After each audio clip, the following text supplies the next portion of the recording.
Councillor Harwood, if you could please.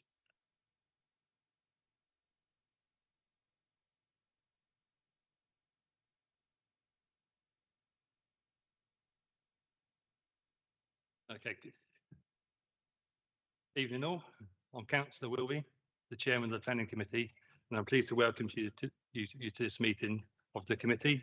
I take this opportunity to advise you that if the fire alarm does sound, please remain seated, and members of the Democratic Service team will assess the situation and give further instruction on the evacuation of the building if necessary. Tonight's proceedings will be webcast by the council, but if anyone else intends to record these proceedings, can you please let me know now? Okay. I ask this question not to stop you, but merely to ensure that members of the public in the room know that this is taking place. Okay, moving on then. Item 1. Are there any apologies for absence? I've got Councillor Reardon. No. Anyone else?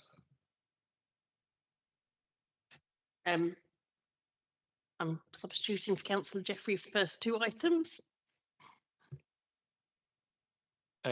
Substituting for Michael Summersgill for the first two items. I'm substituting for Councillor Thompson, Stephen Thompson, not Mike Thompson.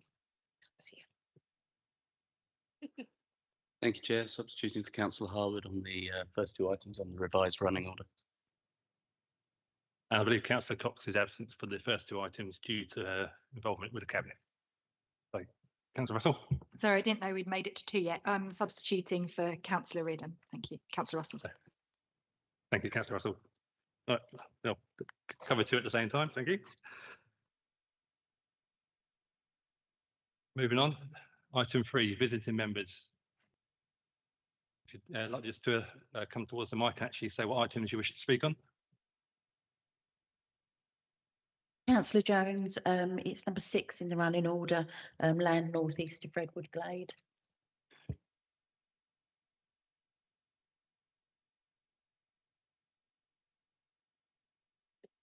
Councillor Clive English here representing the housing portfolio member, Simon Wales, on the Springfield planning application. Okay, moving on. I think, yeah, I believe Councillor Clark is registered to speak if he, I know he may be travelling in. So, okay, items 4, items withdrawn from the agenda. Mr. Jarman, any items withdrawn?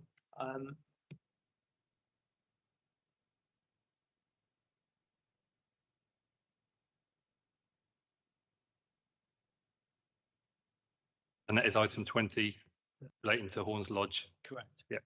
Okay.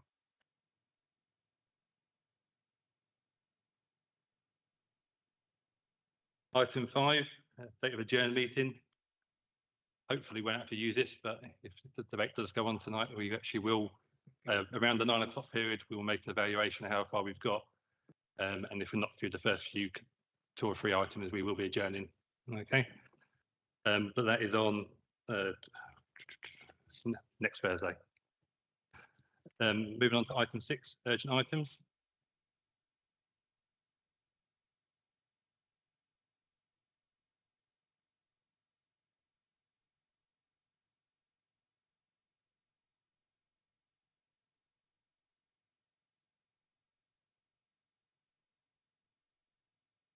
Oral urgent item in relation to Springfield. I tend to take these items and the verbal update. Is that agreed? Thank you. Item 7, disclosures by members and officers. Are there any disclosures by members and officers? Councillor Russell. I just want to say that I was a Cabinet member when we bought the site at Springfield, the old Springfield Library, but I've not had any involvement since that time. Don't know anything about the planning application other than what's in the papers. So here with an open mind. Thank you. Okay, thank you, Councillor Russell. Councillor Mike Thompson, have you? Yeah, thank you. Just to say, although I'd taken earlier advice on my participation in the Springfield item, I have now decided that I will speak after the public have spoken and then absent myself for the remainder of that item. Thank you. Thank you, Councillor Thompson. Moving on then, item 8, disclosures lobbying. I will start on the left again and work my way around. So start again with you, Councillor Russell. Items 13, 19 and 21. Thank you. Councillor Spooner, Item 19. Councillor Ziggy, Items 13, 16, 19 and 21.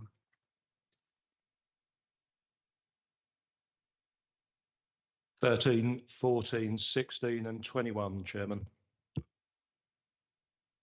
Councillor Clear, 14, 22, 19, 21, 13, 16, 17.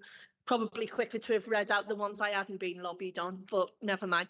In relation to item 14, it was an email from the local member just to say he supported the application, but I wanted to be transparent about that. And that was Councillor Paul Harper.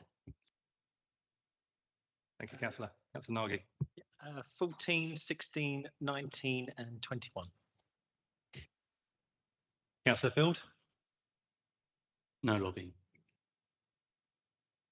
Councillor Thompson, 13, 16, 19, 21, 22. Thank you. Moon, None. Councillor Greenman, None. None. it's easy for me to say all. Okay. Moving on then, item 9. I move that the items on the agenda be taken in public as proposed. Is that agreed? Thank you, members. Item 10. I move that the minutes of the meeting held on the 12th of December 2024 are approved as a correct record and signed. Is that agreed? Thank you. I call upon, moving on to item 11, I call upon Rob Jarman, Head of Development Management, to provide an update on the deferred items. Thank you, Chairman, and good evening. Now my microphone's working. Yeah, the only deferred item, I'm sure councillors can remember, that was deferred for a flood risk assessment, contemporary flood risk assessment, and we still await a contemporary flood risk assessment. And the case officer has secured an extension of time until we are in receipt of this flood risk assessment. Thank you. Okay, thank you, Mr. Jarman. Moving on then, item 12, there are no presentations this evening. Okay, so moving on to the first item, I call upon Marion Greary to introduce the item. Thank you, Chair. This application is before members because Maidstone Borough Council is the applicant. Effectively, it's minor changes to a block of 4 maisonettes to increase internal sizes to meet minimum space standards. There are 2 schemes, both identical in terms of the change to the maisonettes and change to the garden area for the maisonettes.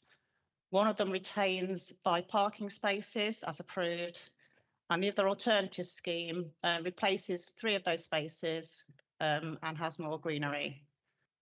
So effectively, application A, maisonette change, communal garden, 5 parking spaces.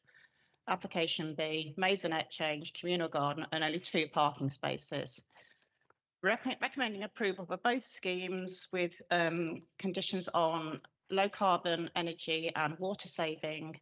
An urgent update sent earlier in the week also adds in that we want integrated ecological improvements to the building itself and hedgehog gaps between the fences. And we're recommending approval. Thank you. Okay, thank you, Marion. Right, does anyone wish to speak on this item? No, would. Sorry, Councillor Marion, are you the board member for UFEN? No, sorry. Okay. Does anyone want to speak on the item? No? In that case, I propose. 2 recommendations. Yeah, yeah. So I'm going to propose, if we've got to vote on them individually, I believe. Yeah. So on item A, I'm proposing from the chair. Do I have a seconder? after them. Okay, so all in favour on the proposed date? Okay, that's it. Unanimous then, okay, and then on B, do I have a seconder? Hang on. All in favour? Unanimous again. That is approved. Both are approved. Thank you, Mary. All right. Okay. Moving on then. I called upon Sean Scott to introduce the report. Springfield. This one won't be as quick.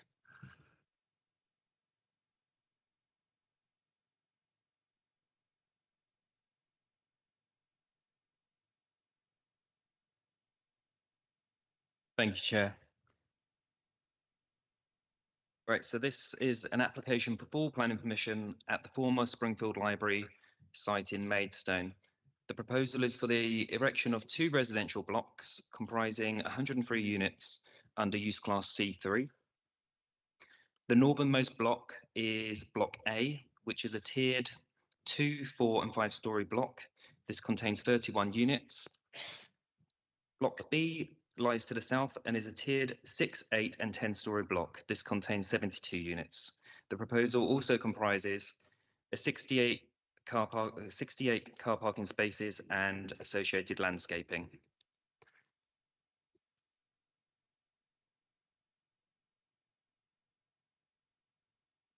So here is a site plan.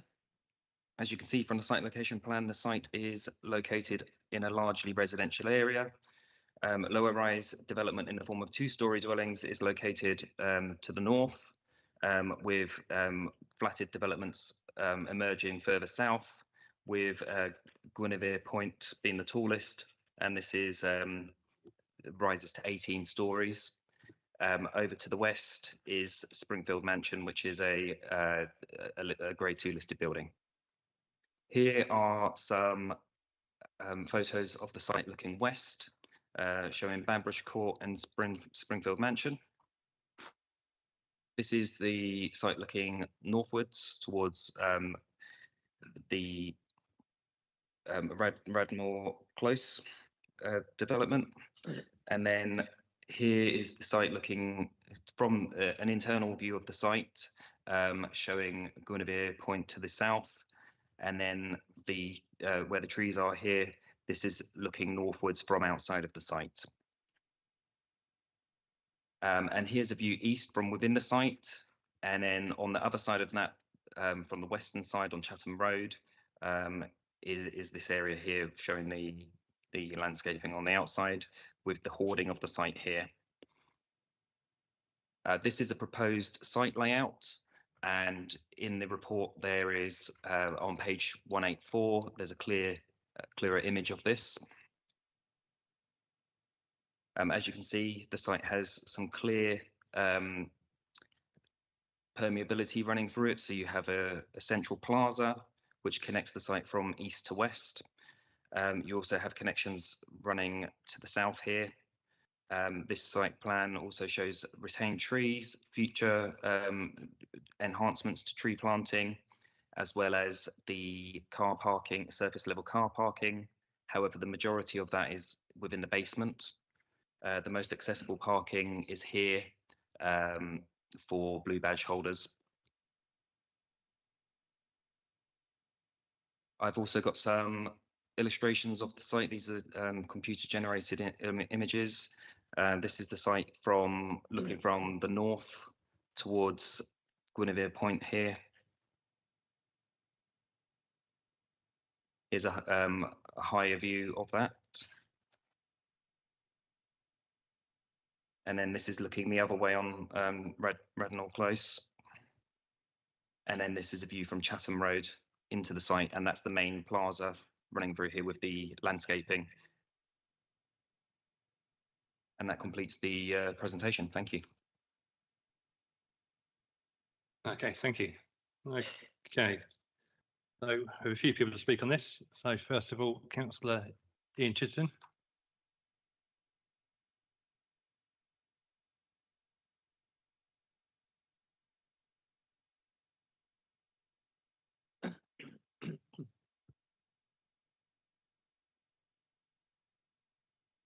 Thank you, Chairman, and thank you, members, that comes a frightening situation when you open your bag and realise you brought the wrong file. So I'll do my best with what I have. I did take an opportunity to have a good read through of the whole document, not just part of it, all of it. And I must say that I think I firstly want to thank the officers for the work they've done, because I think for many areas, a lot of the problems raised by residents, and I did go through them one at a time, actually have been incorporated into the documents in one form or another. So I'm going to thank you first of all. I'm still left with 2 or 3 things I'm really very concerned about. The first thing is parking during the construction stage and also doing afterwards, because over the past 10 years with Western Homes and their predecessors, we have had major problems with on-site parking not being available and people parking on all the roads around. And it's caused considerable distress to a lot of people and caused a lot of work to councillors, to officers, to people trying to control it. And we have, although we have been able to some extent help with the replacement of yellow lines. So that's the first problem, is on site. And I see to some extent that has been allowed for by officers now. In fact, they have insisted and put a clause in, I believe, which says there will be off-site parking, and which I hope that means they'll park somewhere else and be bussed in. The second problem is after they all move away. And that we've had for years now in Ringerstone and in Monktons and in and around Lee Heights, with people parking in the adjacent roads. The roads are full. There is a lot of restrictions on them to help neighbours and residents, but basically they are full, and any parking that's left over at the end, because there's not enough, there will be problems. I'm pleased that KCC on last week actually have just approved, or at least they've been recommended for approval, of the new parking standards for KCC. And that includes one parking space per unit, which is a substantial improvement from what was there, but it also includes visitors parking, which I don't think the officers have picked up. And I think that part of it has got to be looked at. And that's one of the first things I'm going to ask them to look at. The second problem is relating to Radnor Close. The building has been moved closer to Radnor Close. And to be honest, I think the answers given by officers in relation to which flats are affected, there is an outline, I think it's a BSc. I do apologise, I said I've left my notes at home. I think it says that there's going to be a certain percentage where there's no effect at all. But by moving it closer, there is no problem. There's probably, I think it's up to 7 units that are now affected by overshadowing from the building. And I don't know if anything else can be done about this, but I don't also think that how can I put this, not the excuses, the arguments put on by officers about why that is still acceptable, I think is spurious. They say sometimes up to down 55%. You can go from 80% down to 55%. Councillor, Ian, that is your time. Time up? Time up. Thank you. So it does go on, Chairman, when you enjoy it. I'm sorry, that was 2 or 3, but I do apologize. The other thing, so officers know, is that the recent buses have been cancelled on Ringlestone. We have no buses. Thank you very much, Chairman, for your tolerance. Okay, Mrs. Pope, the objector.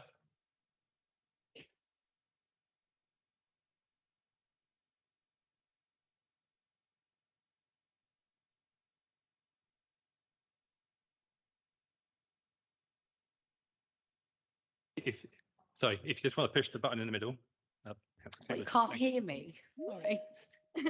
I'm actually a resident of Radnor Close. I've lived there probably 16 years, so long old time. I speak on behalf of everyone there. Most of them have also been there the same rough time and all that. But I've watched this. We've been here every meeting.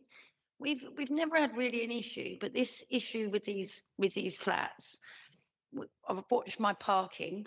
As obviously Mr. Crittenden said about that. That is a major issue there. But more the wildlife as well. You know, with what's gone on there, that's been 13 years it's been empty there. 13 years I've got foxes there. Now, I'm disabled. I sit there in my window every day. So the last thing I need is some flat, which on your photos, you didn't even have our houses in there. You don't realise how those flats are so close to my house. Literally, there's a car park. There's what, two cars, and these flats will be there. I won't see anything. Bearing in mind, I spend most of my day sat in my lounge window, taking all the heat, taking all the sunlight. It's a bit off-putting to know that I'm going to have someone sitting there looking at me in my window. But obviously, yeah, it's the wildlife as well. The trees. We're not allowed to take any of our trees down from our gardens. I haven't done for years. My neighbours are constantly complaining about this one big tree that nothing's getting done about. But you're able to go into this site, and I've watched some trees come down from there that are listed already. So to me, that's taking it away. We need more than that there. You can't put houses there. There's so many there already. I mean, no parking spaces. These cars, they're coming down, they're zooming down. And I've got a scooter, and my little scooter doesn't go very fast. I've been banned from the fast one. So I go along, and I literally cannot get up that road safely. It is scary. So I don't go out as often as I should due to being stuck in there quite a bit.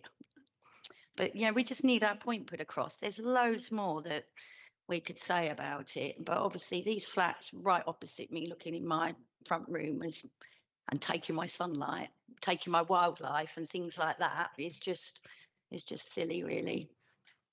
I mean, we got promised, what is it, a doctor's surgery. I have to travel the cross town to get to my doctor's surgery. And in the last year or two, that's been a blooming struggle, to say the least. And I know everybody there. We haven't got a doctor's surgery near us. We got promised one just down in the new library when they said, oh, we'll build this new library. We're going to put the doctor's surgery closer. We're going to have all this, and you've put up all these flats and there's still nothing there. Still nothing at our end of town, which is quite a thing. I've got people there that like, we haven't been able to get a doctor here. We're still travelling up to Shepway or travelling over here or travelling back to Staplehurst and places like that. And we've got nothing in that area. You said you're going to build near the train station. You've knocked it all down. Fair enough. Great. Build people houses. But where's the infrastructure to that? Where is our doctors? Where is our dentist? I'm having to travel to Chatham to go to the dentist now. Okay, Mrs. Pope, that is the 3 minutes. I'm sorry, I could gibber on, but I hope it's heard, and I hope we can do something better than just a big flat straight in front of me. Okay. I've got plenty of those at the end of the road. My signal's useless now. So thank you for listening. Thank you. Anyway. Okay. For the applicant, Mr. Morris.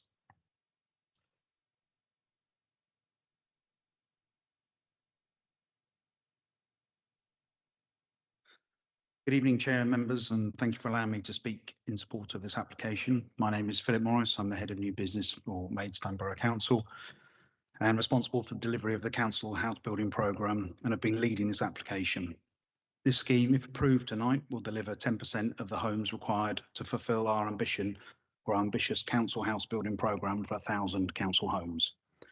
The application before you this evening is for the delivery of 103 units or homes, which is a significant reduction of the figure of the 150 homes as per the allocation in the local adopted plan. The application has been amended through the through the application process as a result of members, residents and officers' comments and input from statutory stakeholders. Whilst viability is such that the planning application will be on the basis of 0 affordable homes under the terms of the planning permission, it is the ambition of the applicant to secure social housing grant monies from Homes England to deliver the scheme for affordable housing.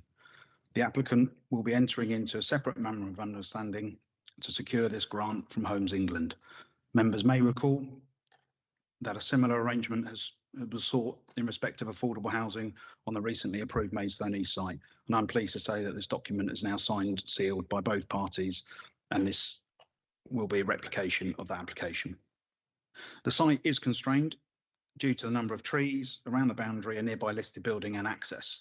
The design has been considered in detail, exploring multiple options during the development of the plans, with initial design approach favouring a taller single building, although this was not favoured by the planners at the very outset. Therefore, the scheme presented this evening treads the most suitable path between all of these constraints. The proposed scheme has been developed by Bond Bryan, a leading architect who's designed the Maidstone Innovation Centre, which is probably one of the most highly quality buildings constructed in the borough in recent times. The scheme will deliver excellent quality homes according to the Future Home Standards as all electric, low carbon scheme, as well as utilising blue-green roofs and enhancing landscape delivery above required BNG levels. All homes will be nationally designed space standards and national design standards, and so in practical terms, examples of these benefits are all the apartments will have dual aspects in nature and will all benefit from balconies. Furthermore, the chosen material palette is extremely high standard to include all brickwork in Flemish bond with no use of cladding. The scheme delivers innovative proposals around parking solutions with a mix of surface and underground car parking facilities, as well as the provision of an on-site car club. The council has secured 1.89 million in Brownfield Land Release Fund monies to help bring forward this site, and this would need to be returned in the event this site is not progressed. The site has remained a blot on the local landscape for many years since demolition of the former library, which has suffered from continuous antisocial issues and incidents over the years. This is an excellent opportunity to develop the site and to deliver homes and improve the setting of the area. Thank you. Thank you, Ms Morris. Okay, next up, Councillor English.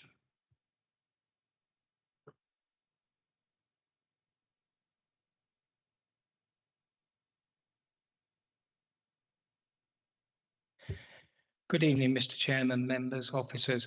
I find myself in the position somewhat of the gentleman replying to the question, which is the way to County Kerry?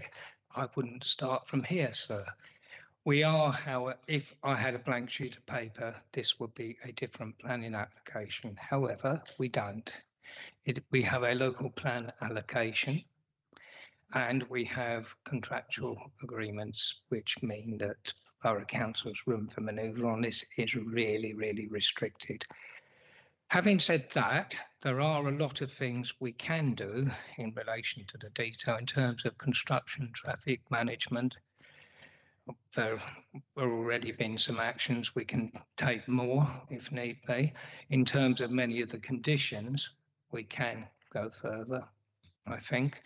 And wearing another hat within the council, as I am the cabinet member for parking on street and off street, we can look at what further improvements we can make in relation to on street and off street parking. What we don't really have is a situation where we can ignore the fact that this is an allocated local plan site or ignore the fact that the council has a really significant housing waiting list issue with 1,500 people on that. If we do not advance with this site, we will have to find somewhere else. And there is a distinct shortage of anywhere else to go at the moment. As you will have seen with the Maidstone East application and the one with Tunbridge Road, where we've been able to, as administration, we have changed applications, even if that means some reduction in numbers of housing units provided. But as I said, with this one, we have a very difficult inheritance that we have inherited from the past. So I would ask members to try and improve the application if you can, and I and my colleagues will be as flexible as we can in meeting the needs of the residents and the community and taking on board additional conditions and considerations. But we would be in a very difficult position were the application to be refused. Thank you for your time. Okay, thank you, Councillor English. Okay. Councillor Mike Thompson, do you want to say your bit and then vacate? Yes, thank you, Chairman. I am the ward member for Ringleston Ward, where this site is situated, and I'm also a resident in the adjacent Banbridge Court development.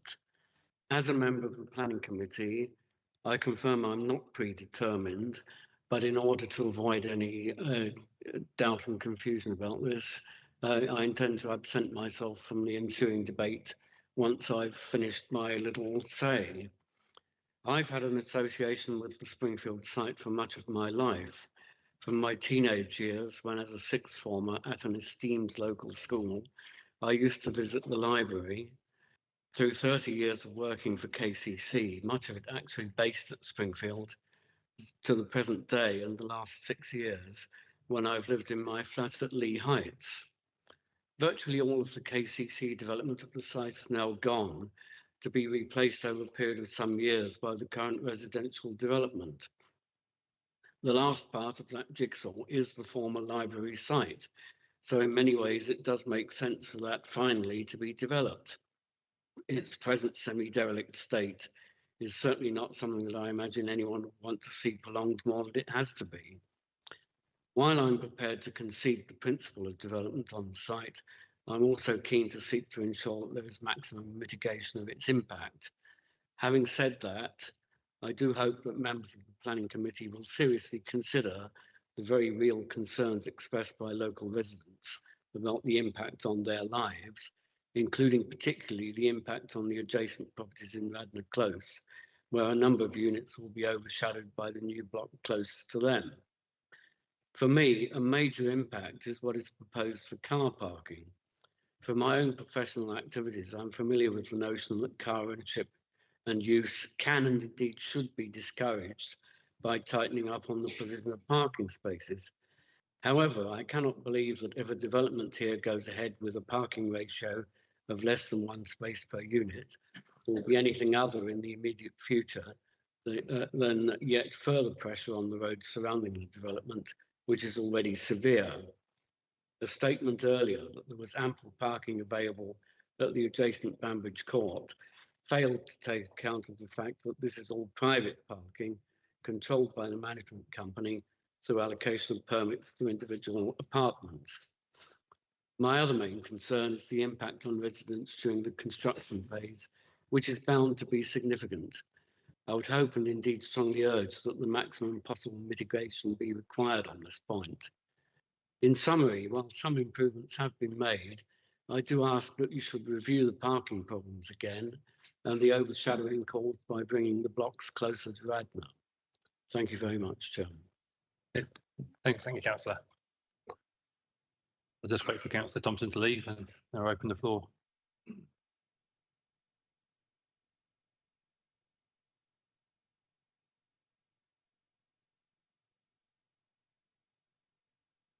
Okay, Councillor Russell. Initially, just wanted to pick up on some of the things that was said. This is a local plan allocated site. We have gone down 47 units from that allocation. So that has already mean that this site has got less units on it than that's in the local plan. Now, that doesn't just mean they disappear into the nether. Those 47 units will now have to be found elsewhere within our borough. That's just the, you know, we don't live in a panacea. That's the reality of the planning system that we're in. So 47 elsewhere. We are, however, redoing a brownfield site. So again, we've not moved to greenfield. This is a brownfield site that we're having redeveloped, one that's had hoarding around it for as long as I can possibly remember. It is, as per the local plan, the most sustainable location in our borough. I do completely appreciate the pressure on GPs and all of that. I think that is faced, you know, that's just a given. That's on every doorstep, every resident you speak to, GPs, school places. That is what I hear all the time, well across the borough, even in rural areas. I would sort of refute the thing. This is, you know, the site was bought under our administration. This is very much this administration's best design. And I think it is a good design. I think you've got the plaza, you've retained the green, you've taken down the allocations, you've achieved the national minimum space standards, there's balconies, high standard of design and quality materials used. I heard all of that. I do realise in all of these locations there are parking issues. There's parking issues right across the town centre. And that is just a thing that we grapple with, and moving around our town centre on a daily basis is a nightmare, going from one side to the other. I think we all know that, but we are where we are with this, and I think we need to face the reality that we've got 1,500 people on our housing waiting lists. This could be a real allocation for those people that are waiting for somewhere to call a permanent home to raise their families and to, start building a proper life in a permanent place in our borough. So I think planning is always weighing up of all of the things, and I think I welcome the committee to see if we can do some movement on the parking, see if we can get some conditions in about better construction traffic management. But I do think we need to see this as a way forward for our affordable housing programme and not lose sight of what we're trying to achieve when we're providing affordable housing for people that really, really need it. Thank you. Okay, thank you, Councillor Russell. Anybody else wish to speak? Councillor Wilson. Okay, Councillor Spooner first. Wilson. Go. Thank you. Thank you, Mr. Chairman. I mean, this is a brownfield site in a highly sustainable location. We have 1,500 people on our council house waiting list. This is an excellent site to provide some affordable housing, not the technical affordable housing, but housing which is available to people on lower incomes who are finding it difficult to find somewhere to live. It was the previous administration that acquired this site, and then it was passed on to the new administration. So what I find a little bit disconcerting and worrying is that this scheme has now been devised by the new administration, the Lib Dem Green Alliance, whatever they like to call themselves, and it has been sort of 8 months from last May in the making, and I'm sure the officers have worked damn hard to get this scheme together. I take my hat off to, can't remember the guy's name now, our housing manager, Mr. Sorry, I've forgotten your name. They've all worked very hard to get this together. I think this is quite a good scheme, but I take notice of what the residents are saying. I'm not in a position to argue with them, but what I find strange is why the present administration has not sorted this all out before it came to committee. This should have all have been done in pre-application meetings, with the planning committee, and with local ward members. I find it difficult to understand when it has been brought to committee in this stage where so many councillors are unhappy with what's been produced. And I would hope it could be taken away and improved. Thank you. Okay, thank you, Councillor Spooner. Councillor Wilson. Thank you, Chairman. Yeah, mine's a relatively minor point, but given that parking is one of the most controversial issues with its application, I do think it needs highlighting. Can we get some clarification on the parking? Because we're told 68 spaces, and I'm counting 42 underground, 5 at the north end of the development, 15 on Radnor Close, and then 4 blue badge spaces. That's 66. I assume is that inclusive of a service delivery bay? And okay.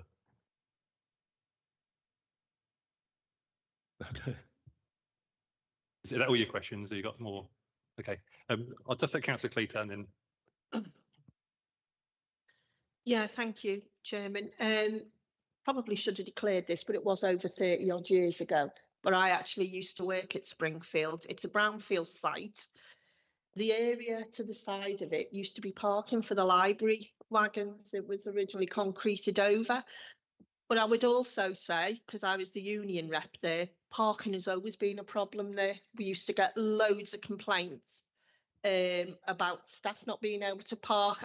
And yes, the residents of Monkton's have always suffered with that, which is why you have permits, you have residents parking. Whether there's enough enforcement goes on, I think it's absolutely right that if this gets approved and moves on, that we have enforcement of any conditions that are imposed, especially around when it's being built. The site is an eyesore. I frequently along that road, and we've had the fencing down, we've had graffiti, the lighting, which has been raised with local members on a number of occasions, by Councillor Joanna Wilkinson, is actually quite unsafe and dark if you're a female walking home in the dark. We've raised that consistently from my group. I'm not going to play party politics with this. We need social housing. I really don't care who did what, when, where, in the past, in the future, whatever. We need to get the balance right. I, again, I know what the rules say about parking, but if you drive along there, the road that goes into the estate is always full of people parked on the side. And I know what the law says about parking, but to assume that every 75% or whatever it is are going to have a car and the others aren't, until we get public transport sorted out, it is always going to be a problem, no matter where we are. But as someone who lives in another allocated area, which is in Victor Barracks, I'm well aware of the problems that construction and that will bring, definitely, but it's how we mitigate that. And part of that, although not part of planning, is to ensure that if this is approved, that any enforcement is done properly. And at the end of the day, I agree with what others have said. We are authority that's got a major waiting list for housing. We're spending an inordinate amount of money housing people in temporary accommodation. At some point, and I live in an area where there is brownfield sites that is being built on and has caused parking problems, but we've got to get that balance right as an authority. But I would like to see, as part of this, and I don't know who's, I'll look to Councillor Springer because he's always better than Spooner, because he's always better than me. I can rely on him and Val to come up with the formal words to ensure that whatever happens, we get some enforcement on parking and also enforcement on any work that's going to be done on that site, whether it's keeping it empty, whether it's with buildings on it, because I do agree residents are suffering around there and have been for a long time. Okay, thank you, Councillor Cleaver. I'll bring the officer back in just to clarify. Your one's about the parking, not just when it's being built and when after it's built as well to go with it, and that's the same for yourself, Councillor Wilson. Okay. So no clarification on the numbers, because when they've counted in the plans, they're not to the what's that specified, and then also about how we go about enforcing the workers being shipped in or bussed in. Okay. So in terms of the parking, my understanding from assessing the application is that it does not include those loading bays, if that's what the question was. There are 68 bays throughout the development. Sorry, if you're going off the plan that's in the report, we've got an underground parking area. Yep. Sorry, yeah, my understanding is the underground parking area's got 42 spaces. Is that right? That's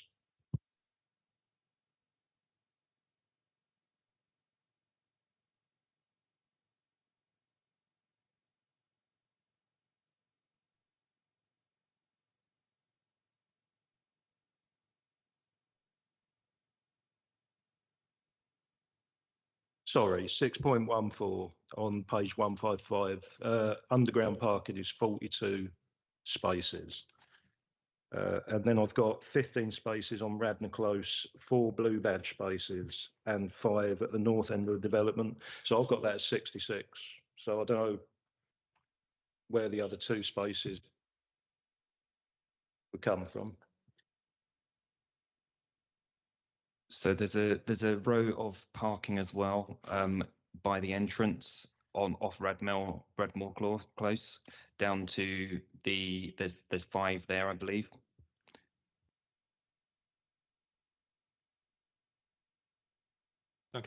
Clear. Yeah, just a quick clarification then around parking.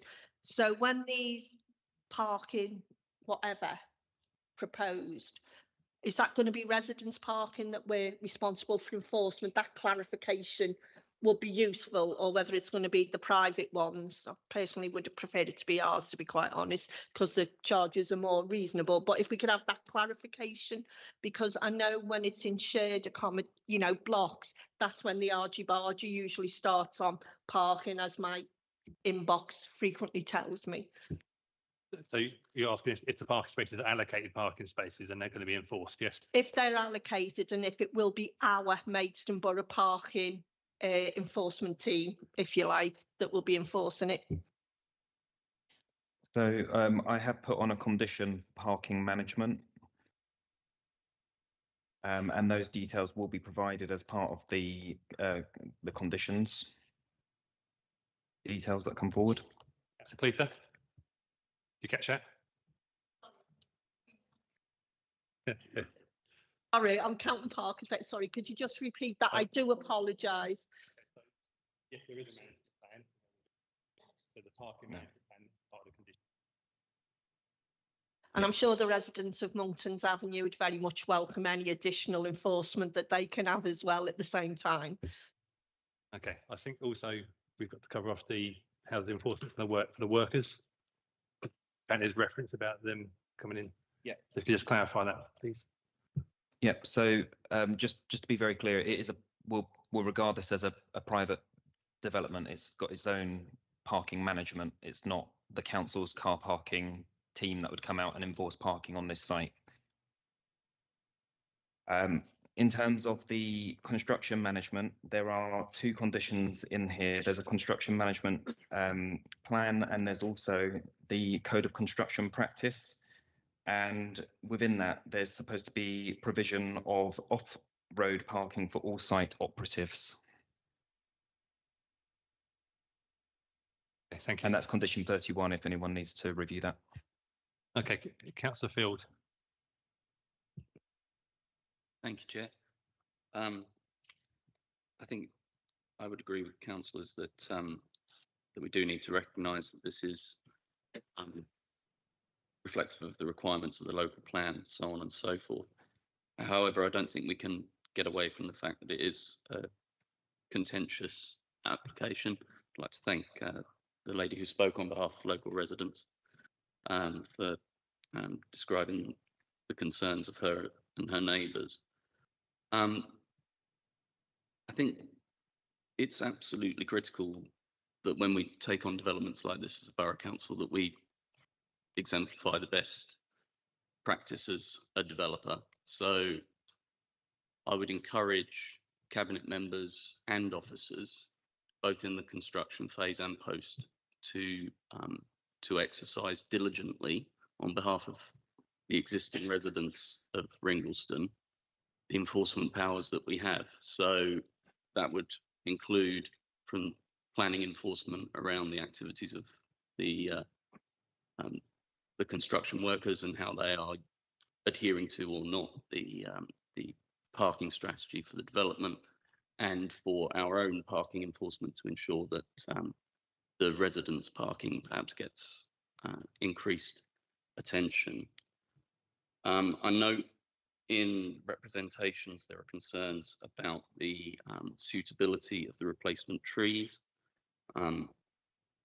that I believe should be looked at and improved upon to the best of our ability. And I also note that there is some difference between this application's adherence on biodiversity and ecological concerns and previous ones on the site noted in some of the representations. So I would ask that it was delegated to officers to ensure that we have robust compliance with the Wildlife and Countryside Act, particularly with regard to protected species. I think I'd also echo concerns. I apologise, members, I forget who raised it specifically, but it's certainly come up in other developments or housing developments like this of various ages. The issue of visitor parking, it is a considerable distance to parking amenities for the general public, and if there is no more than 4 disabled spaces, we just need to ensure. I had a recent case with the tower block in my own ward, that we make reasonable accommodation for residents to entertain guests, family, and so on and so forth, as anybody else would expect, within, of course, the reasonable constraints of the highways infrastructure around the development. Thank you. Okay, thank you, Councillor Field. Are you making that as an official proposal about the delegated powers? Yes. Okay, do you have a seconder for that? Thank you, Councillor Russell. I'll still continue the Councillor Greenman. I just had a question regarding the bike parking. I live in a similar development further up the river, and we have an issue with our sort of parking space for bikes, but it's quite full. Looking obviously the number of flats, there's quite a few 3-bedroomed flats. If they're accommodated by families, could potentially result in 5 bikes.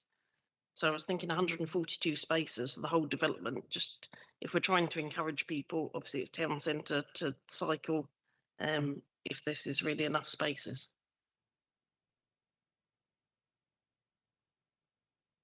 I'll ask the officer to come back on that. I can't actually say, to be honest, but I probably not envision everybody having a bike, but I can understand it'd be nice if everyone did ride a bike, to you true. Right, so just coming back on some of the points that have been raised. So in terms of the tree species, within the landscaping plan, we have got, I think that's the detailed landscaping scheme condition 11. So I have consulted with the tree officer, who has advised on more suitable trees of a better stature. And those include things like the small-leaved lime, hornbeam, and common beech. So those are secured by condition.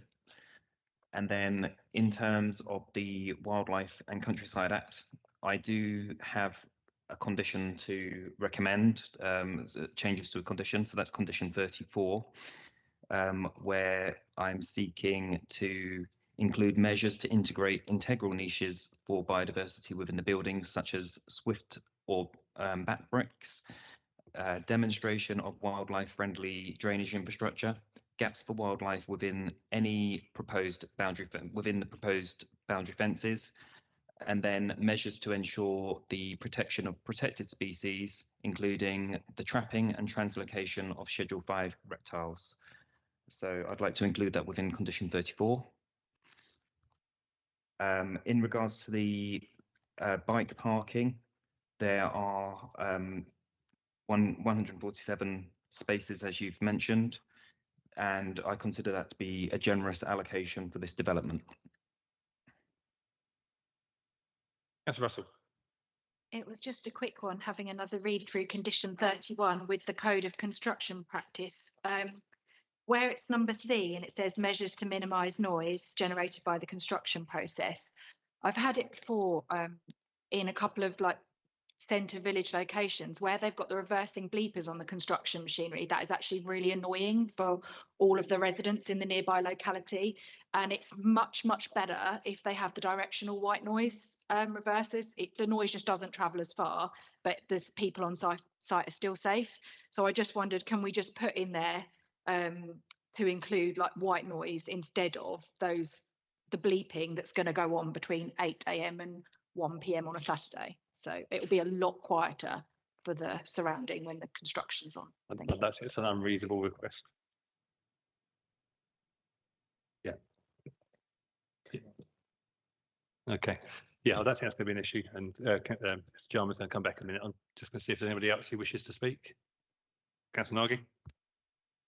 Yes, sorry, I'll just be very brief. Obviously, there have been some very good points raised, obviously, in regards to the infrastructure, the parking, and obviously the significant development that has developed on this site. I mean, at the end of the day, this area is very limited in what we can build here because we're sandwiched between the River Medway and Royal Engineers Way, which is already a significant run through in and out of Maidstone.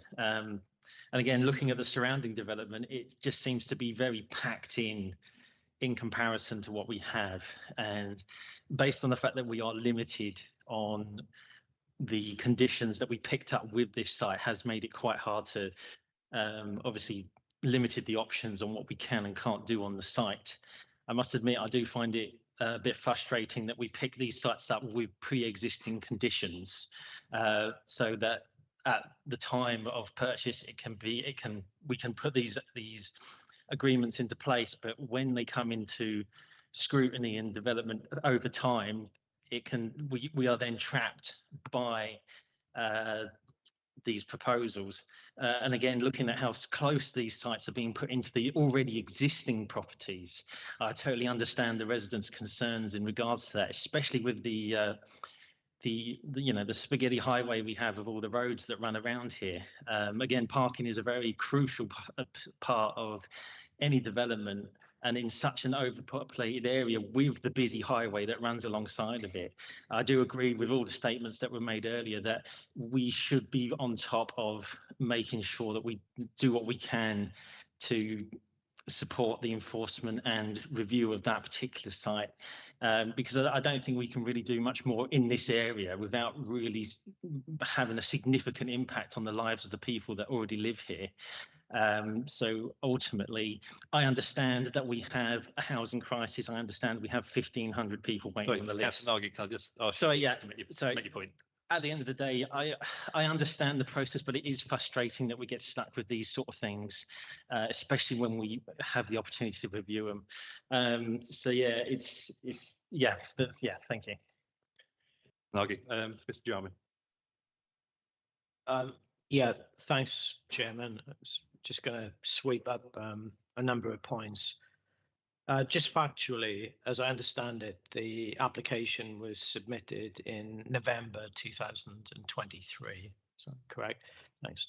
And then it was validated in January 2024, so a year ago. I just thought I'd clear that up. So most councillors have spoken about car parking, and I'm approaching this from a sort of constructive point of view. So yes, there is two conditions actually in relation to what's called construction management plans.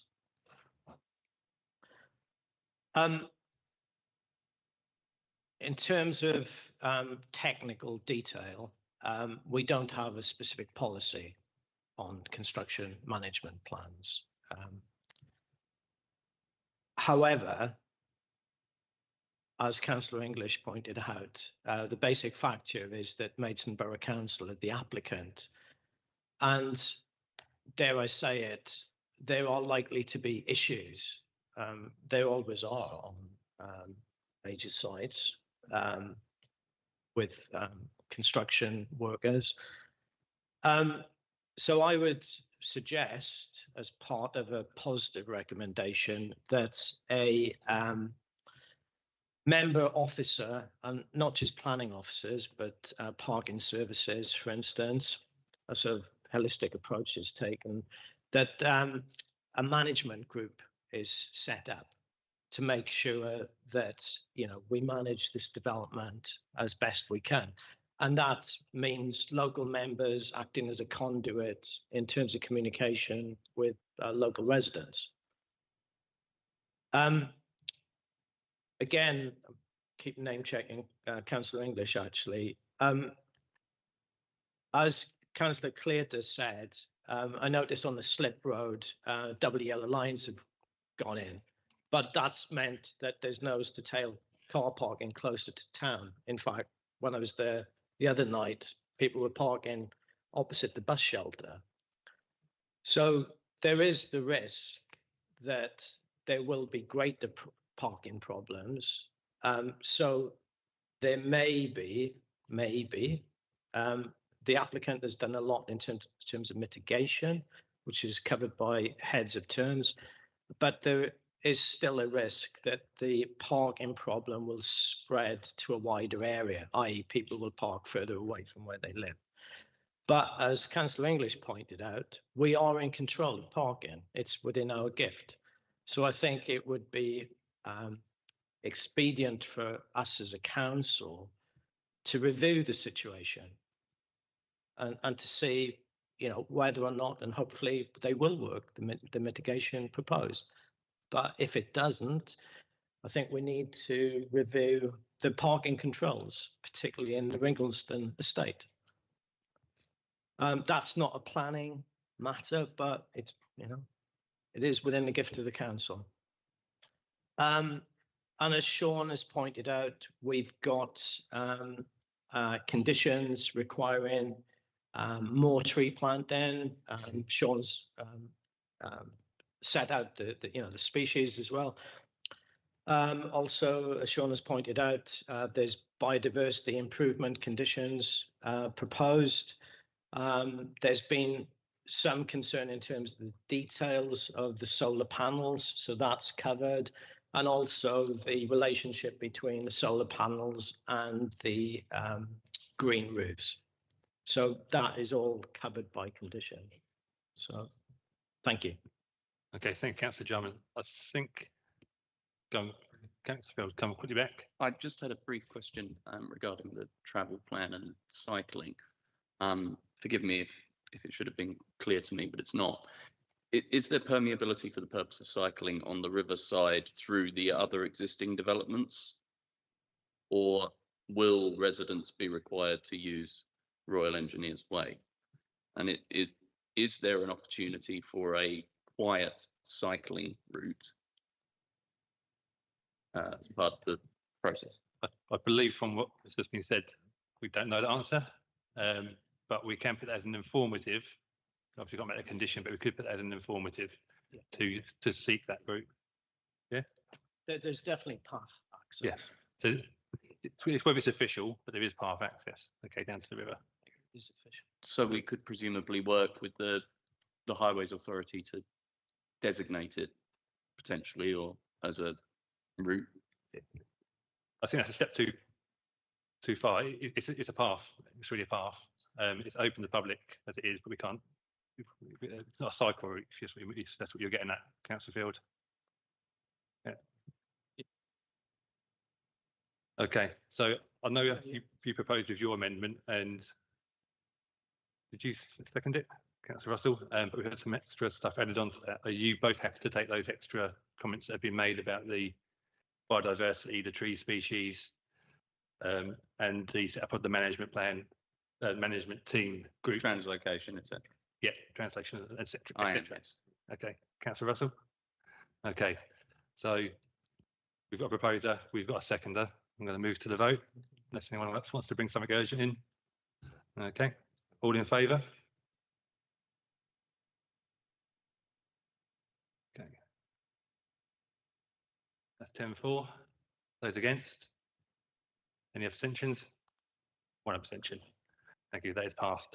Okay, I'm going to just give the members of the public that do want to leave the chance to go, and the officers as well that need to leave.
Councillor Clark, could you just see if Mike Thompson's out there? Okay. Brian? No, listen.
Okay, members.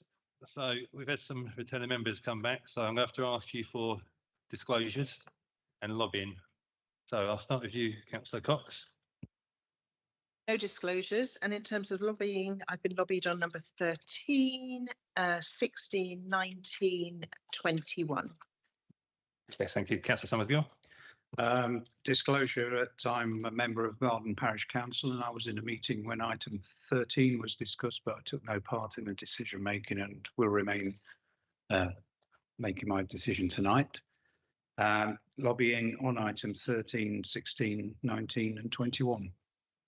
Okay, thank you. So to be clear, you're not predetermined. Okay. Right, not predetermined. Councillor Jeffrey. Yeah, I've been no disclosures. I've been lobbied on 13, 19 and 21. Thompson.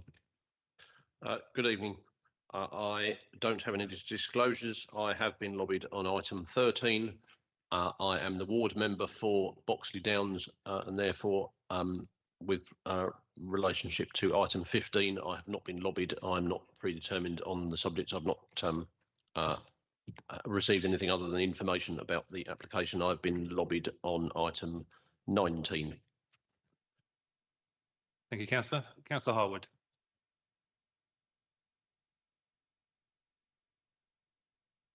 Thank you, Chairman. So look, item 19, item 21, obviously item 22, but that was a bit academic. Item 14, but again, that was academic.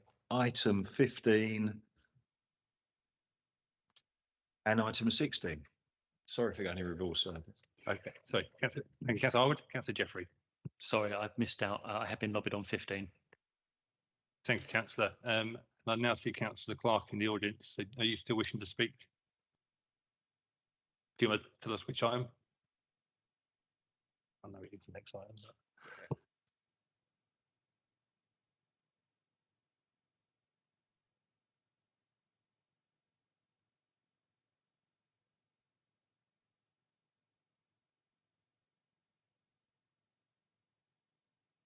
Okay, so I'll be speaking on the Cornwallis application. Thank you, Councillor Clark. Okay, so oddly that is the next one coming up. So I call upon Tony Ryan to introduce the item.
Yeah, the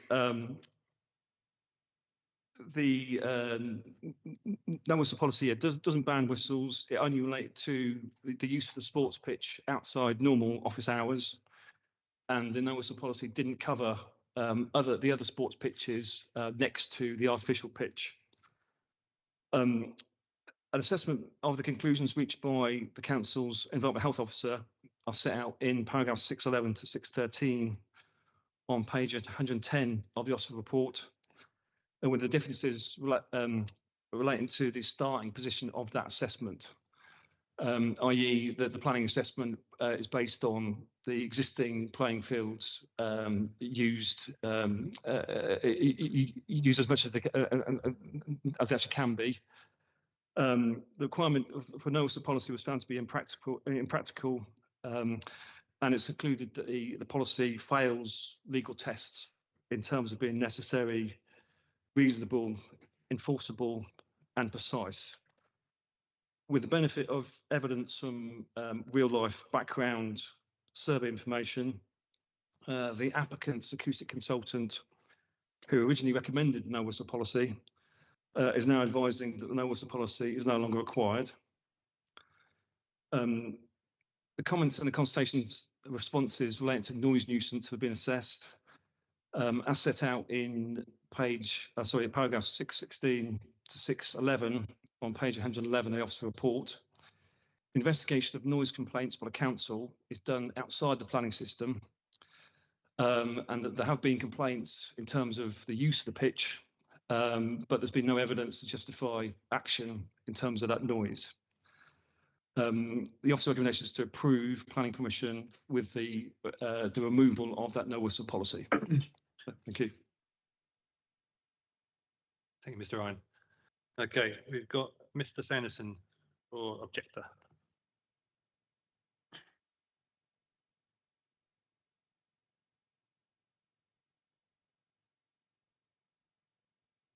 Would it be possible before I start to go back to the slide that shows the construction of the pitch and the position of the acoustic fencing, please? Because seeing as you've got that, I'll refer to it. That's the one. That's lovely. Thank you. Good evening, ladies and gentlemen. I submit that there is a huge problem with this development in relation to a noise generated and the disturbance inflicted on local residents. The grant of planning was influenced by having a no whistle policy. The distance to the nearest houses, original documents show 148 metres. It's actually 59 metres and under 45 metres to the gardens. The noise disturbance generated was estimated by the applicant as 48 decibels at the facade of the closest house and 50 in the gardens. The worst case scenario was estimated at 49 to 51 decibels. This was graded as having a minor impact on the existing noise climate and no observed adverse effect on residents. We have a year's worth of actual data now, not estimates. It's been in use for a year. We have purchased noise monitors and regularly see levels in the high 60s for hours on end. Trust me, the observed adverse effect is serious and enormous to a large group of residents. The residents are reasonable people. If the noise level were as estimated, there would not be a problem, but it is not. Mr. Eatwell from the school has recorded and witnessed levels of between 55 and 61 decibels in a private garden when he visited. And when asked about the noise, he replied, "I wouldn't like it." Maidstone Borough Council's own report in 18502882 county estimates that whistles will produce an increase in noise of between 5 and 9 decibels. And the stance of MBC in the whistle dispute at Maidstone Grammar School, which was also built by the applicant SSL, was to object to the whistles on the grounds of noise. Mr. Duncan Haynes from MBC Environmental Health stated in his report of 19th of June that, quote, past experience of assessing nuisance from sports pitches indicates that whistles are tonal, impulsive and intrusive.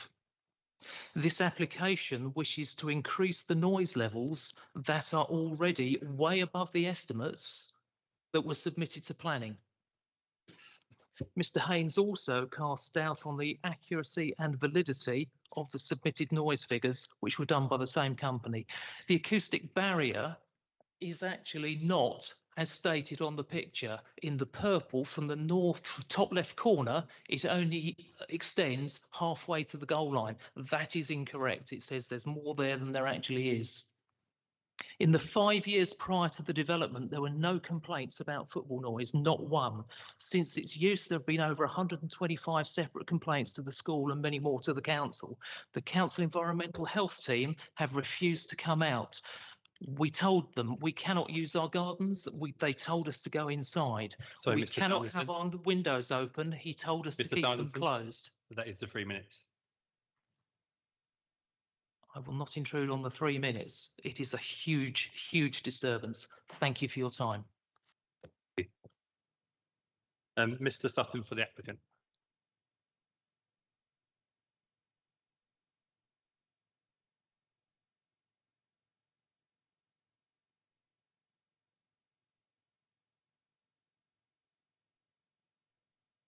Is this, yeah, we're operational. Thank you, ladies and gentlemen. I was speaking to you regarding the ongoing discussion surrounding the approval of Section 73 application to remove the no whistle policy and the associated mitigations for the 3G pitch at Cornwallis Academy. I'd like to take this opportunity to address concerns raised and highlight both factual clarifications and proactive measures undertaken to ensure we remain a responsible and considerate neighbour to our community. I'll start with the fact that we actually have had a full expert acoustic report suggesting that all sound will fall within the permissible levels. We also feel that it would be a safeguarding and a health and safety concern were whistles not used to control teams and players. In addition to that, we actually feel that the use of whistles potentially would alleviate the need for shouting to halt games and gain players' attention.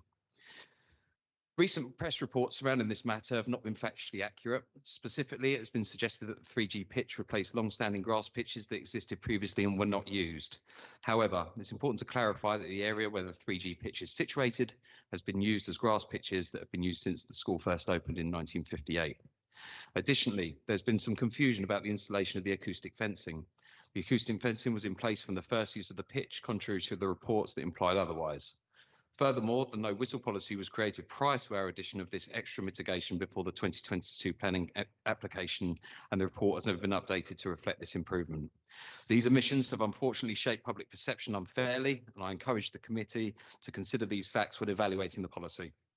We are committed to being responsive to community concerns, and we've implemented a series of robust measures, as you've already heard, to ensure that the use of the 3G pitch is managed responsibly. We've already proactively reduced the hours of operation from 10 p.m. as originally permitted to 9 p.m. on weekdays, and we're willing to formalise this reduction as part of the planning approval process to provide further assurances to the community.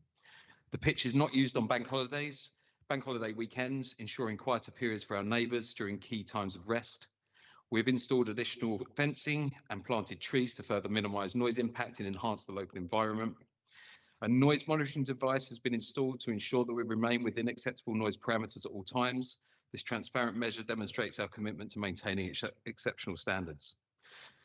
We've issued warnings and even banned users when necessary to enforce our policies and maintain compliance with agreed terms. And contrary to claims of continuous usage, the pitch was not used for the whole year. Specifically, it was only in use for 83% of the period from August 1st, 2023 to July 31st, 2024. Across the year, there are only 26 days when the pitch was open and in use for more than 5 hours. On weekends, 83% of days saw the pitch used for less than 6 hours and not used at all, or not used at all, which is well below the permitted 10-hour limit. The pitch has never been used for the full 10 hours. The 127 total complaints that we received, 101 of these were from just 3 complainants, and 22 of the 127 were during the school day itself. Thank you, Mr. Sutton. Thank you for your time. Thank you. Councillor Clark.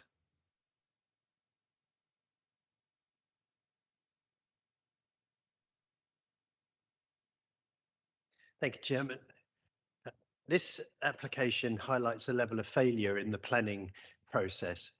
Unacceptable harm associated with increased noise levels was mitigated when the school agreed to implement a no whistle policy, which became a planning condition intended to reduce noise suffered by neighbours to tolerable levels. However, without a concession for a no whistle policy, it is likely that the application in this location would have been refused. The granting of permission to build a 3G sports pitch while expecting no whistle use, police by enforcement, seems completely naive. Sadly, to the frustration and anger of local residents, the effectiveness and enforcement of this policy during evening and weekend pitch use has been a failure. While it is true that there are no restrictions on the adjacent playing field land, the 3G pitch facility is clearly going to be exposed to more intensive usage, especially when it is open to the wider community to meet Sport England's requirements. Before this development, there may have been no restrictions across the development site, but it is the creation of the 3G pitch which has brought about the level of noise in question. I grew up bordering a local secondary school, and while there were no restrictions on hours of use at the time, the site was silent most evenings and weekends. So the question that has to be asked is whether the original application should have ever been agreed at this location, had the possibility of mitigation for a no whistle policy been considered unreasonable and unenforceable. The NPPF paragraph 187 states that planning decisions should prevent new and existing development from contributing to unacceptable levels of noise. It is in this context that the objection from the environmental health officer should be considered. And I just want to make one point about the acoustic fencing.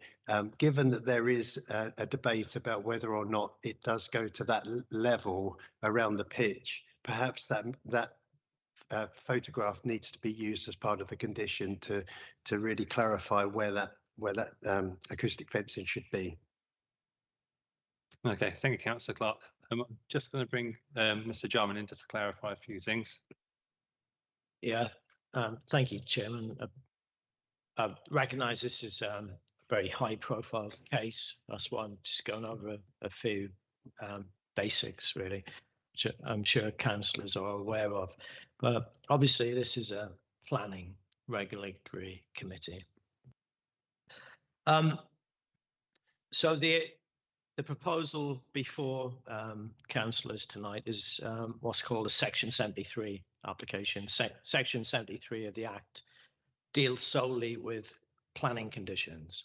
So in this case, a condition was imposed on the granting of the sports pitches in the first place. So that is all that is in front of councillors tonight. And as I understand it, the condition 10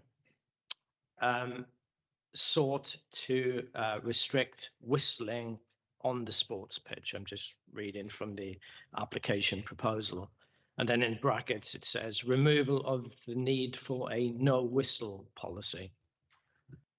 So to be very direct about this, there's 6 tests to planning conditions, and to my mind, it clearly fails 4 of them. It wasn't necessary because I think we'd all know that to play organised sport, there's going to be whistling. And therefore, it's not reasonable either. How can you stop whistling when sports games are going on?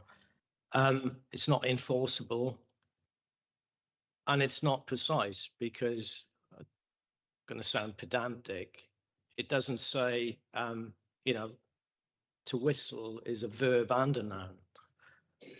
So it just doesn't make sense in planning terms, and that is all that's before you tonight. Thank you. Okay, just something that I've picked a hole in as well as such. See, this noise thing is with the whistle. There's nothing stopping the applicant using a horn, for example, to simulate exactly the same simulation as well. It's very precise about the whistle. And again, I'm in agreement with Mr. Jarman. This doesn't meet the criteria for enforcement. However, I would say that obviously we've had the offer for the 9 o'clock production, that if we were willing to approve this, that we would build that into the condition. Okay. First of all, I had Councillor Harwood. Thank you, Chairman. I agree entirely with the planning manager that I think this kind of brings the council almost into kind of disrepute that it is so unenforceable and it's stupid. However, we've had some really prolonged debates in this chamber about the Sports England essentially forcing 3G pitches into areas, whether that be clubs or whether that be schools, because they are undoubtedly bad neighbours. I mean, anybody who's got one anywhere near a residential area know that they produce complaints. The floodlighting is a problem here. The noise is a problem. The children get covered in the rubber crumb dusts, which they're also breathing in. And we know that the EU, they're banning the rubber crumb infill from 2031 because of the concerns around health and microplastic pollution. So I think it is a technology which is moving on very quickly. However, we're in a regulatory framework which is forcing us down this route. I understand that we cannot kind of go back on the conditions that are attached to this, but I think for the future, we need to understand both the intrusive noise and light impacts of 3G pitches. And I think we really need to revisit our policy framework to actually look at what we have in our armoury. And I think at Cornwallis, I think there was potential. It doesn't even have to be a kind of Grampian landscaping agreement. It could have been, we could have been, as we had at Marden, have the bunding with the planting on would have worked, I think, a lot better than the low acoustic fences that went in. And I think we're learning lessons. Things have moved on. And I know we're in a bit of a bad place when it comes to looking at policy changes because we won't be around probably to enjoy them. But I would ask that perhaps if the planners for future reference look at whether we could do things better with the conditions, because there's a number of sites where we've got very similar concerns coming out. And I think there's another site where a 3G pitch is being mooted, and I've spoken to Mr. Jarman about this locally in the town, where already the alarm bells are ringing. So I do think we need to think about this, because this isn't the first and it certainly won't be the last.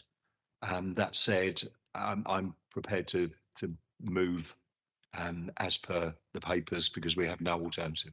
Thank you. I think Councillor Jeffrey has indicated he's happy to second that. And you're next to talk. Okay. Yeah, I mean, I'll keep it brief. It's a football pitch in a school field. They're noisy. I've got two large secondary schools that I can hear. I've got a junior school opposite me. I can hear that. I've got the Gallagher Stadium at the back of my garden.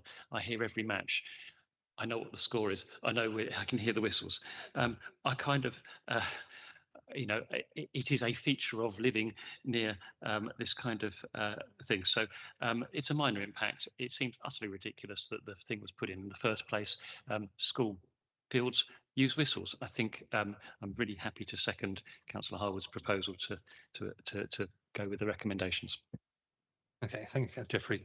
Councillor Russell, and then Cleta, and then I'll bring yourself in, Mike. Yeah, I think, look, it boils down to exactly what Mr. Jarman was saying. It's a section 73. It's all just about this condition, to whistle or not to whistle. But the condition itself isn't reasonable, enforceable, precise. So what are we doing? We just need to agree to get rid of it. Thank you. Councillor Cleta. Yeah, like Councillor Jeffrey, I have a school at the front of me, a school at the back of me, and I don't think they have planning permission for the drums they install, but kids will be kids. I think we've missed the boat on this one, actually. Personally, I'm not a particular lover of 3G pitches. I prefer to have grass pitches. I think actually the light pollution. But if you've got a school, an area that's letting pitches out for money, then when this comes up again, because I think we've missed the boat on this one, they need to fund the noise mitigation themselves, because clearly, I personally, whether the secondary school kids or not, I'd want to know why they were doing out at 10 o'clock at night on a school night, to be quite honest. But that's another discussion entirely. And with Councillor Harwood on this one, the boat sailed on this particular application, and we can only deal with the whistle situation. And again, it's a sports field, it's part and parcel of playing football, and it's frustrating. And I know that because when I work night shifts, I hated play times. It does impact on your life, but there's nothing we can do. Thank you, Councillor Cleaver. Councillor Summergill. Well, I'm afraid I'm going to take a contrary view to that, because I'm listening to Councillor Clark's comment that would it have been permitted if they hadn't put the no whistle policy in. We have our own environmental health officer providing a specialist advice and disagreeing with the advice of the noise consultant instructed by the academy. It's a matter of who we rely on, and previously we've objected to a similar one at Maidstone Boys Grammar School with the same advisor. I'm just completely flummoxed as to why 2019 it was not acceptable and this one was acceptable.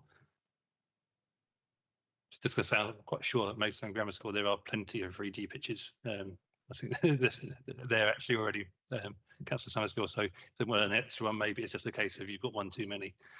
Councillor Russell.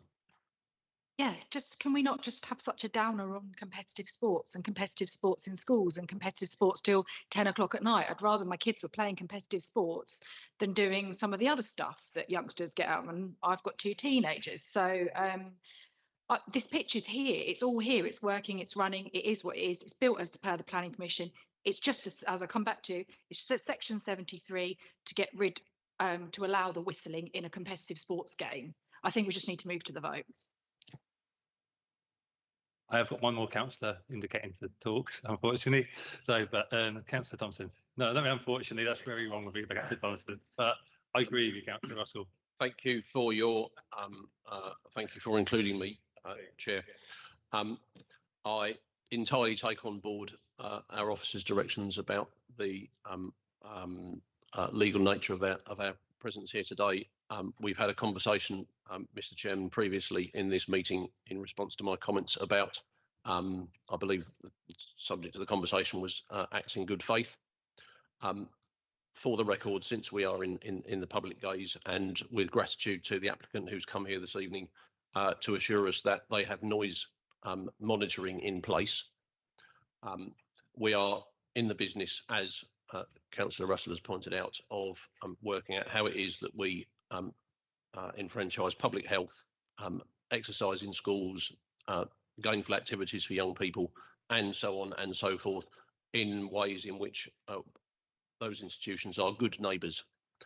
So while it is at a tangent to the precise business of this meeting to ask for that noise monitoring, to ask the applicant to ensure that noise monitoring is carried out in an open and transparent manner in order that they show their good faith in being good neighbours, I think is an appropriate thing to ask for, even though it is perhaps beyond the formal remit of this committee. Can I just ask, Mr. Chair, is there any conditioning or explanatory detail that could be added to the condition? If not, I'm very happy to accept that, but I'm just testing the hypothesis that it might be possible to do that. Well, I was going to propose an amendment to the Tony's proposal of going what's on the papers and removing it and actually taking up the offer of reducing the time till 9 o'clock, because at least that would be some benefit to the residents actually around the area. Right, I know I said you were the last one, but Ziggy, you've indicated, so go on. Thank you, Chair. I'm listening to all the stories. I'm certainly one for competitive sport all the time. The only thing that strikes me is that there seems to be a fair amount of difference between the two sides' perception of how much disturbance there is to the neighbours. We talk about, one's talking about one set of decibel levels and the other's talking about something completely different. And that just worries me in that, are we actually seeing what the full facts are? And I would support Councillor Thompson actually to say that if this is removed, is there any possibility of replacing this with any other mitigating steps that could alleviate some of the pressure on the neighbours. Thank you. Yeah, I'm just getting the officers to check on that. I think obviously the reduction to the 9 o'clock will help, but no. So,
okay, councillors.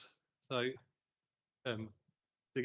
we have actually found a way. So we're going to condition 4. We're going to amend that for the floodlights to the 9 o'clock. Okay. I'm sorry, Chairman, to come in here. Okay. I have had for some time. Done.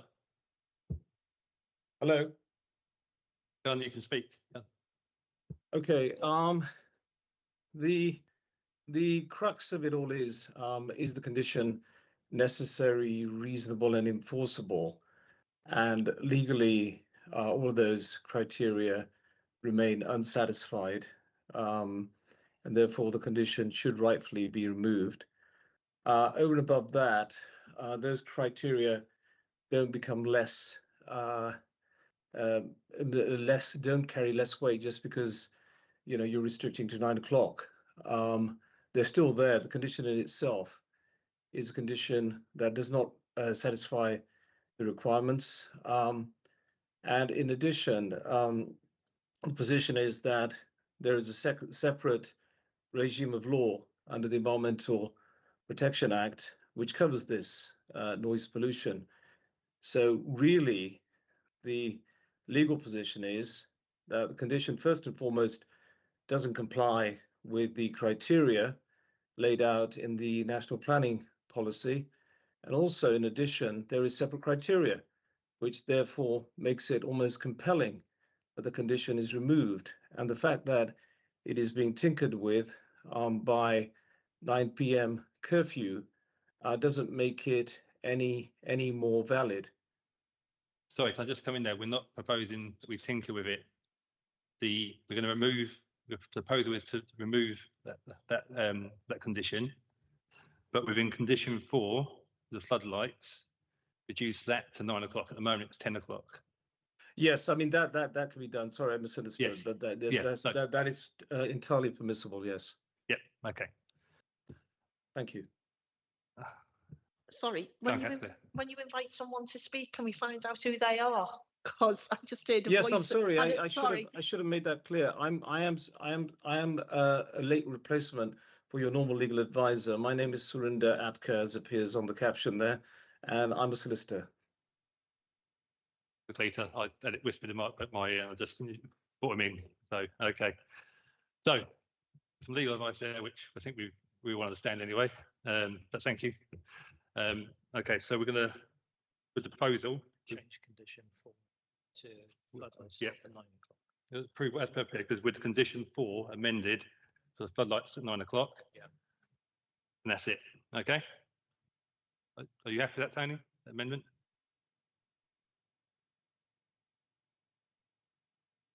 I was just, what, yeah, I thought with this sort of application, it was a variation of a condition, and that's all we were talking about.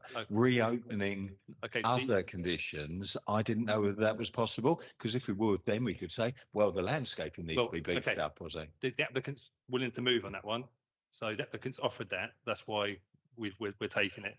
Okay, so if you're not happy to take it as amendment, I'll propose it separately then, with condition 4 amended to 9 o'clock. I think the planning manager's come in, but I am a bit confused. Yeah. You're both right. The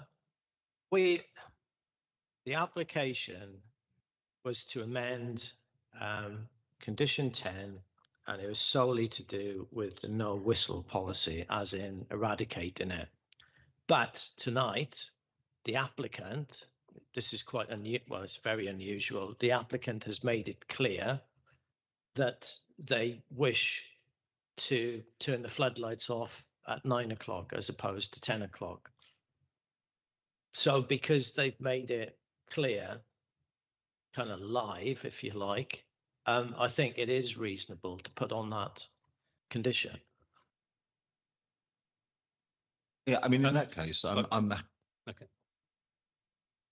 But it still seems a very odd way to go about things, and I think this needs to be legally properly pinned down, because we've got an application for a variation and then we vary something completely different because somebody has said something. I think I would much rather we follow due process. Thank you. I think if the applicant hadn't offered it and we were trying to enforce it, you're correct. You're completely correct, Councillor Harwood. However, the applicant has offered it, and then it is, as Mr. Jarman's actually pointed out, it is correct to actually accept that offer. So if you're happy to take the amendment for condition 4, yeah, okay. I think we've enough debate. No, we've had enough debate on this, really, haven't we? But this is just to clarify, are we still voting on amending condition 10, or did I hear that doing this to 4 means number 10 doesn't apply? No, so we're going to, as per Councillor Harwood's proposal, as per papers, with condition 4, the reduction to 9 o'clock for the floodlights. That's it. So it's as per the papers to remove the whistle restriction, and then basically restrict the time to 9 o'clock for the floodlights using condition 4 as offered by the applicant. Okay. No, so the whistle is gone. So as in the whistle condition is going. Okay. Well, the condition is a noise and lighting plan of which a whistle is part of. We can't be deleting the whole thing, surely. Amending, but the whistle part of it is going, Councillor Summersgill. Okay. Thank you. Okay.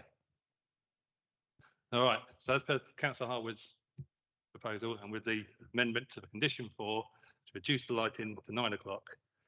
Okay, and we go to the vote. So all in favour?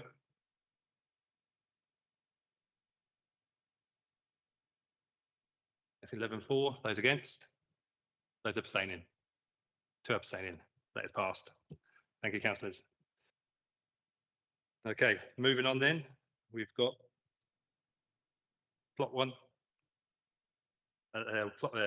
Plot 1 at the Meadows, Lenham Road, Headcorn. So I move to Yossa to introduce.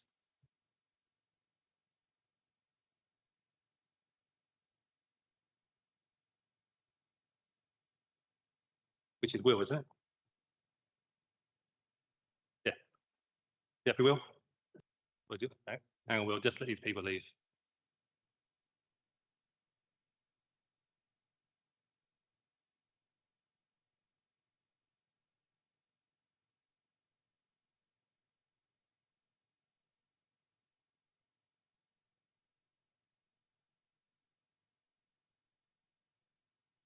Okay, Will, if you would be honest, please.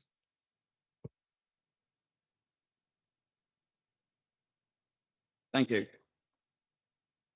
So the application tonight is at the Meadows Gypsy and Traveller site in Lenham Road, Headcorn.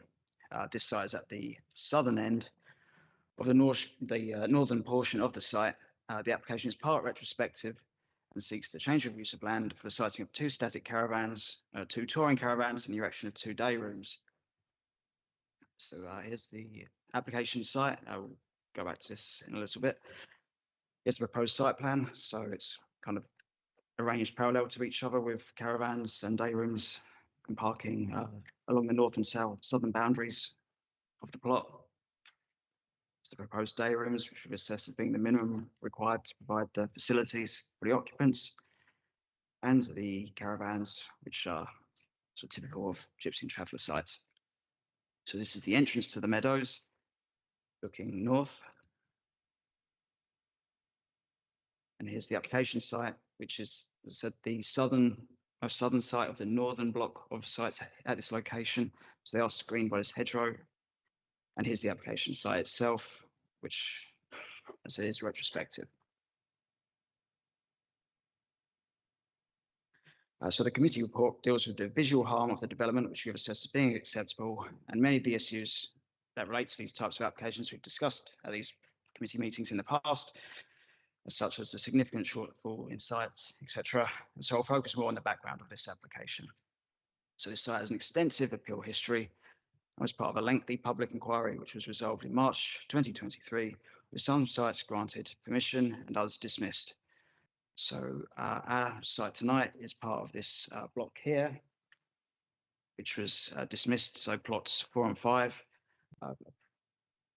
So we have the green section ahead of that, which was allowed by the inspectorate, and then the portion to the south was refused. Then we have another plot 6 appeals, which are allowed. Then we have plots 8 and 9 on the northern side of the access road, which were partially allowed and partially dismissed. So I've detailed these matters in the background section of the committee report. Gypsy and traveller applications are a unique part of the planning system because they are the only applications where the applicant's personal circumstances are a material planning consideration. The background section details the difficulties this can cause in terms of taking enforcement action, because sites often get transferred or sold once the appeals process completes, and then the process can start again because we would have to take into account the personal circumstances of the new applicants. So paragraphs 165 to 178 of the appeal report or the appeal decision conclude that the visual impact on the immediate area was considered to be localized and the moderate level of harm, although significant harm to landscape character was identified. However, the inspector did not conclude on the written evidence given by one of the landowners in 2021. It can only be concluded it was because he was not present in person at the public inquiry which was on site. The appeal decision makes very clear the harmful impacts that would occur to the occupants of the appeal sites were the appeals to be dismissed. This is a clear steal to the local planning authority as to the effects of the occupants were permission to be refused. The applicant has provided a statement which details that there would be children on site with health needs were the application to be refused and the family to leave the site with no alternative sites available. This would result in serious interference to the family's rights under Article 8 and the best interests of the children would suffer. So if we were to refuse the application, it went to appeal, we would have to identify alternate sites, which we do not have. Also, there's been some success here in that the decisions were in favour of the council, or some of them. This was on the basis of a lack of evidence presented by the appellants, and since then, the sites have been abandoned rather than cleared. In any case, these decisions were made in March 2023. Since then, the updated Maidstone Local Plan Review has been adopted, and the site supply and needs situation have deteriorated. This gives significant weight to granting permission, particularly so in this instance where the personal circumstances of the applicant are given very significant weight. The visual harm is assessed as being moderate and localised, as has been assessed by the inspectorate, and this harm must be balanced against the personal circumstances of the applicant. There is little prospect of these sites being restored to their original condition. So as such, we have an application site here, which is situated amongst other gypsy and traveller sites, which have been granted as appeal. The applicant has put forward their personal circumstances. Regardless of any health needs, inspector's decisions conclude that a roadside existence is not beneficial to any children involved. And the council has a significant shortfall of gypsy and traveller sites. When considering this and the matters addressed in the officer report, it is recommended that the application be granted as per the officer report. Thank you. Okay, thank you, Will.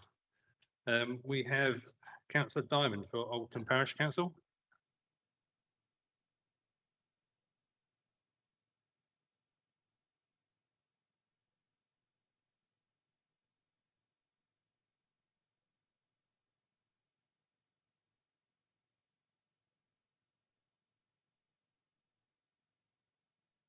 Just need to push the button in the middle.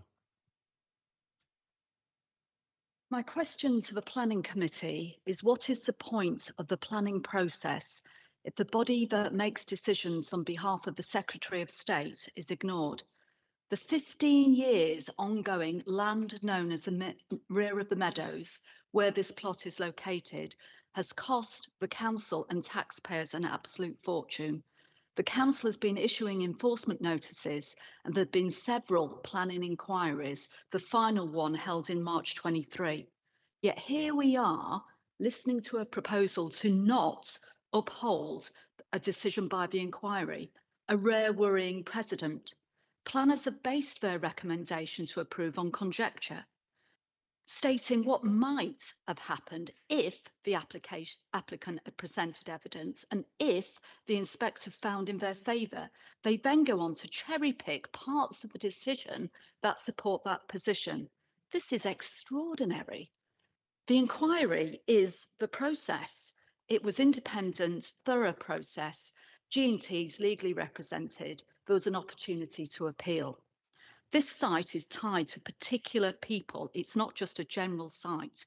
If you agree this proposal, where does this leave the planning process? Indeed, it will leave uncertainty and distrust amongst everybody. It will send a message that the council do not mean what they say when they issue enforcement notices. For some travellers, it will send a strong message that they can do what they want wherever they want. The number of traveller sites along Lenham Road where this is situated is substantial, growing and dominating. Only this week, 2 unlawful sites were reported to enforcement on and opposite the Meadows. The situation, frankly, is out of control. The rear of the Meadows site is a rural LLV. It is an historic, precious countryside that the council is systematically and deliberately destroying by creating more pitches and huge traveller sites. The Meadows is basically a large, unregulated housing estate with miles and miles of hard standing, and on the site itself, there's not a tree or a blade of grass in sight.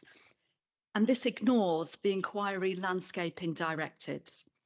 There's illegal foul water disposal and extreme light pollution, a situation not allowed for the settled community. This is basically the council are creating unregulated ghettos, which is not good for the settled community or the travellers. The report says there's limited impact on the amenity of neighbours, yet at the inquiry, neighbours suffer from crime, antisocial behaviour, including homophobic abuse, land invasion, their fields used as a human toilet. Since the inquiry, there's noise from travellers using the unoccupied land at the back as a motorbike racetrack. The quality of residents around a mile away is impacted as they can no longer sit outside during the summer due to the incessant noise of motorbikes. Thank you. Thank you, Councillor Diamond. Okay, we have a statement to be read out from Headcorn Parish Council.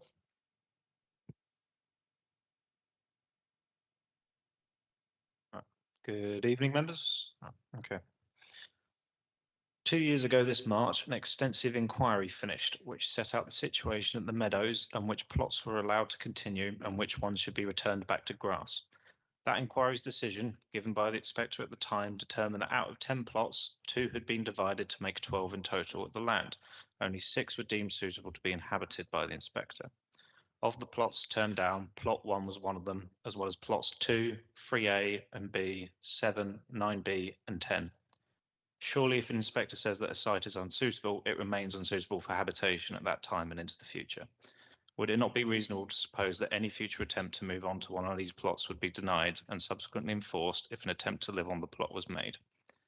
Yet here we are sitting in appeal to what is effectively the final legal ruling carried out about this land and its plots. If it is the case that an inquiry's final decision can be appealed at any time after it has been given by simply reapplying a couple of years later, then what use is an inquiry and its verdict? This is leading to a great many people losing all faith in the planning process and its outcomes, as well as losing faith in if it is even possible to enforce legal decisions made by the inspectorate. This is on top of all our usual agreements that this site is wholly unsuitable and totally insufficient for the purpose it is being used for. It is well away from amenities in the village and both schooling and healthcare, resulting in cars needing to be used to facilitate journeys.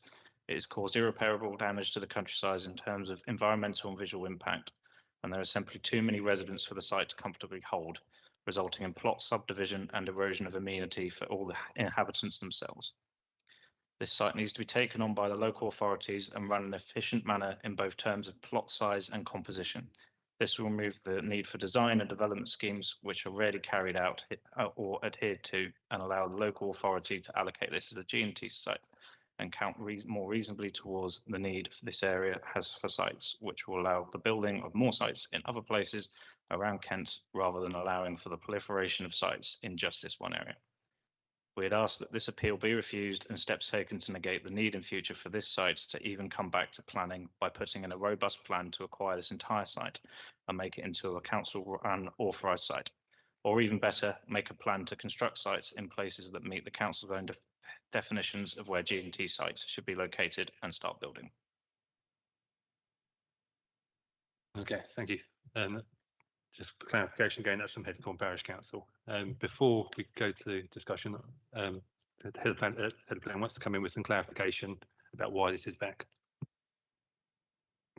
Yeah, thanks again, Chairman. Hopefully to save time. As both parish councillors have pointed out, in March 2023, the inspector who presided over the public inquiry upheld and dismissed certain plots. This was one of the plots which was dismissed. So in plain English, the council won.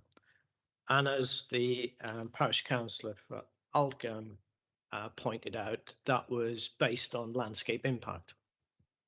And I think it was she quoted the landscape character guidelines.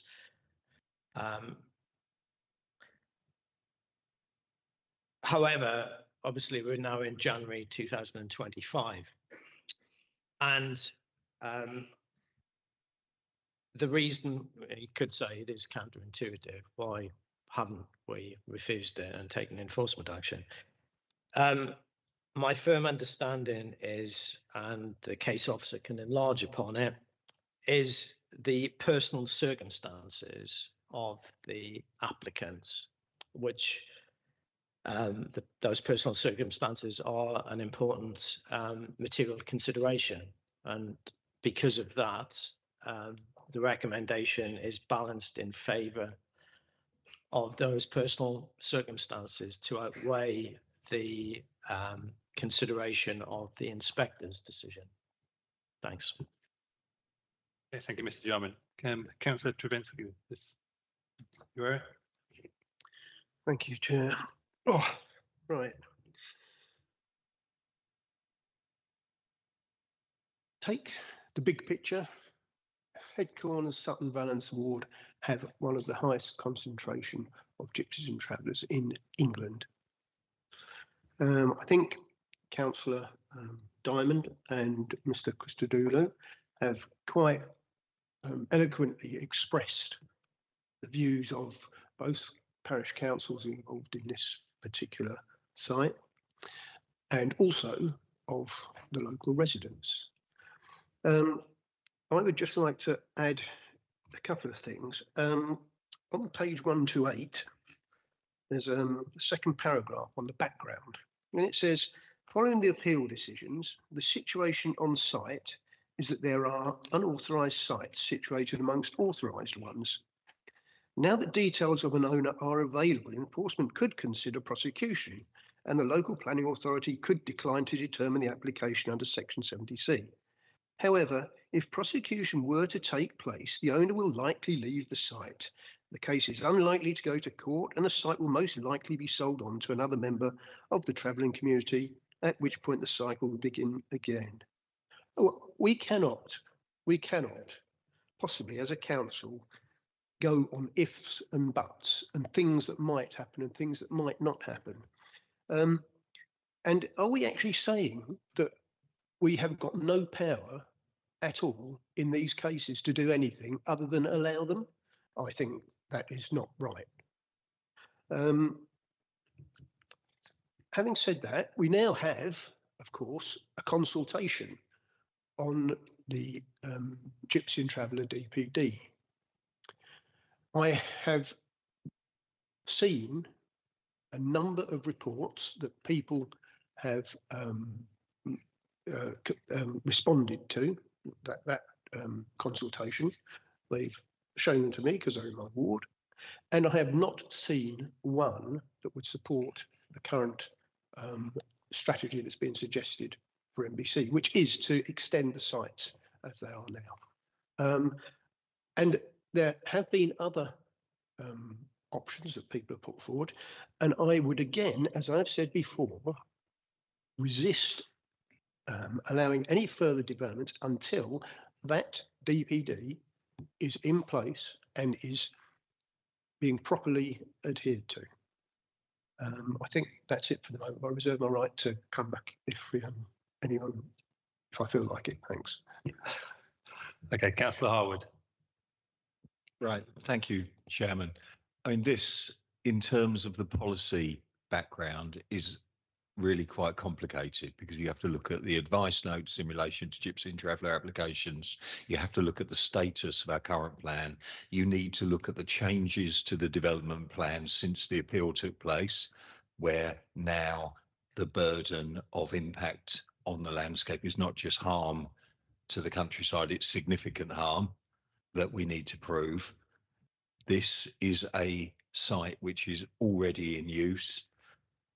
And I think therefore the harm, I think we understand, and the officers have come up with a set of conditions to overcome that harm. However, frankly, we know with this site that conditions are not implemented. I think we as a committee are going to approve, as per the officer's recommendation, we're going to need some satisfaction that there is a device whereby we're going to get that boundary landscaping, whereby we're actually going to get the moving the mobile homes and so on into the right place where it minimises impact. So I'd like the officers to come back, and I know in the past we have done that, but where we have done that is tended to be on more compliant sites, let's say, than this one. Yeah, they've had quite a bad week. They lost their water this week and there was some challenging things going on there. But I think we really need to work out a way that we can start to tackle some of that, literal local landscape value, landscape harm from that finger of development which is projecting out into the countryside. In terms of the points that were raised earlier on, the development plan document, it went out to a regulation 18A, as you was stated. There have been lots and lots of comments, not least yours and mine, and there are very significant changes taking place which I think are going to satisfy the concerns of the parish councils and others. But the trouble is, it's a Reg 18A. It's not actual document. So it's not even a material consideration yet. Only the draft that went to consultation is. So that doesn't help us now. So if we basically don't have a leg to stand on in terms of any refusal, and it is just we know we won't even get these conditions. And I think, and having talked to officers, essentially this is an attempt to regularise through getting the conditions, and if we enforce them, it overcomes some of the harm, but it's only as good as our ability to impose them. So can either the case officer or Mr. Jarman come back and tell us how on this application we're actually going to get conditions implemented, and how we do that. And then I can come back, and if I'm satisfied that we can do that, I'm willing to move, because I know what the situation is. But I really do need to think that it's not just a paper policy. Thank you, Councillor. Before you do that, I'll just bring Councillor Rustling, because I did jump her before, or jump to you before that. Yeah, you missed me. Never mind. I'll forgive you.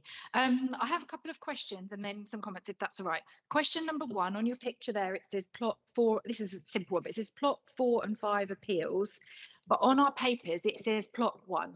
So is plot 1 that piece in that red bit that says plot 4 and 5 appeals? We've just called it plot 1 on these papers that we've got in front of us. That's right, yes. Okay, that's fine. And then I just want to double check it's a retrospective application. That's my next check. Yes. Okay, so I'm looking at the conditions then. I just don't see any reason why we should be in conditions like condition 12 that says the details of foul and surface water drainage required by condition 8 shall include the size of individual cesspits and or septic tanks and or other treatment systems. Information provided should specify exact locations on site. We should know all of this information. We should have this right now. I don't want to approve any conditions that says you need to submit us with this information. We should be approving or not approving things that exist on a retrospective site.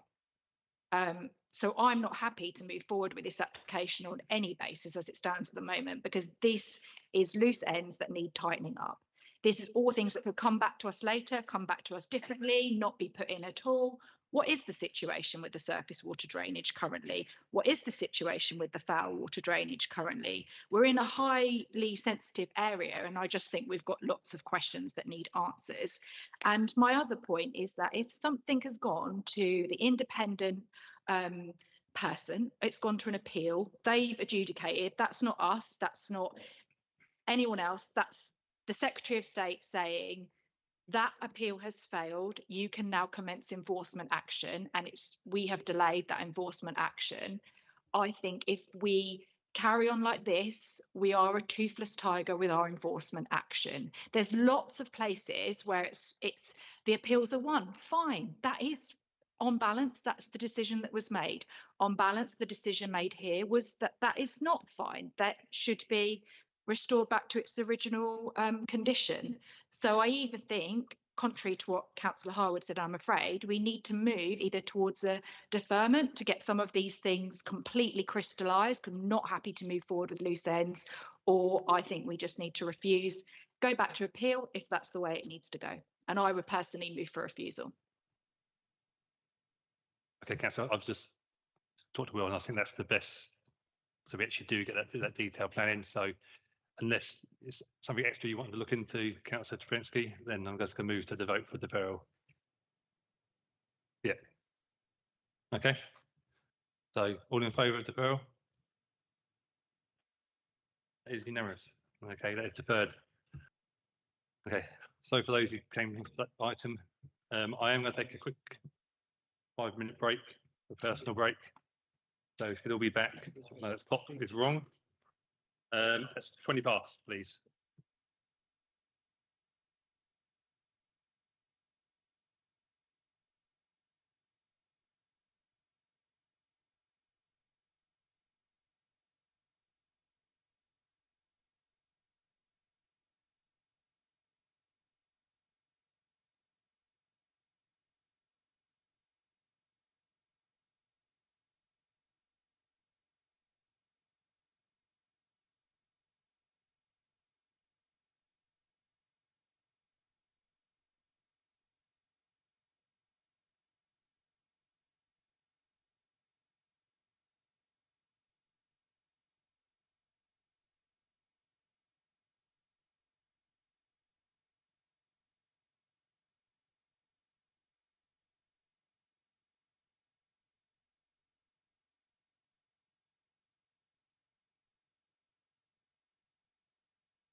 Okay, councillors, if you could take your seats, please.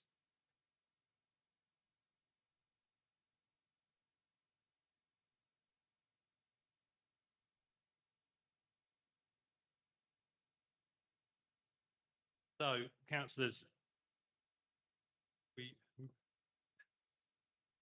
move on. So, next item was a starred item, but I have just been informed that people do want to speak on it, and we did have an urgent verbal update anyway as well to go with it. So, I'll move to yourself, Ryan, didn't you? Thank you, Chair. Good evening, councillors. So this application seeks permission for a single-storey school building outlined in yellow here with 4 classrooms, dining hall, kitchen and staff room, and it will create the primary school to a 2-form entry school. Also, retrospective permission for 2-storey temporary classrooms outlined in orange, 11 parking spaces here in blue, and lastly, the demolition of the existing dining hall building, which is here. So these, just quickly, this is the elevations of the new school building. And then quickly run through the photos. This is standing in the playing field, looking back towards the school. Those yellow lines are roughly where the extent of the school building. This is obviously closer, just looking to the south, and this is what the sweet chestnut tree here that's being removed. And again, the yellow line is roughly how the extent of the building.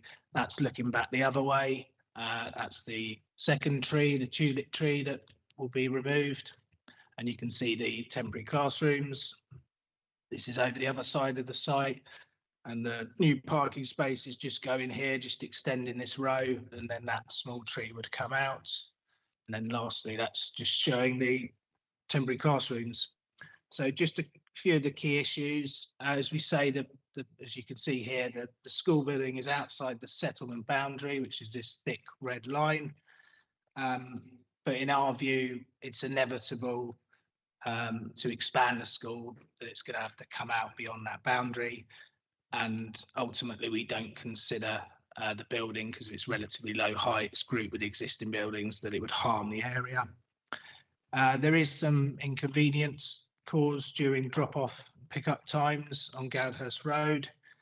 But in my view, that's quite a common situation for older schools in village locations. There would be an increase in vehicles. That does already occur because the temporary classrooms are in use with the additional pupils. But we don't consider that would result in highway safety issues warranting refusal, and the Highways Authority raised no objections. There will be some negative impacts, such as loss of trees, impacts on ecology, but we consider they'll be suitably mitigated. And in strong favour of the development, there is a clear need for pupil places, and that's supported in both our local plan review policies and our infrastructure delivery plans. And national policy sets a presumption in favour of approving education development. We consider there would not be any unacceptable impacts from the development, and there are clear and strong material considerations to approve the proposals, and therefore permission is recommended. There is an urgent update, which the applicant this week has amended the red outline, and I've sort of showed it there in the bottom corner, just to omit the former children's centre. And there's a couple of additional conditions and informatives recommended. Thank you. Okay, Councillor Russell, as you indicated, you wanted to introduce. You're right. Sorry, I'm jumping under it. Mr. Tilley, Miss Tilley.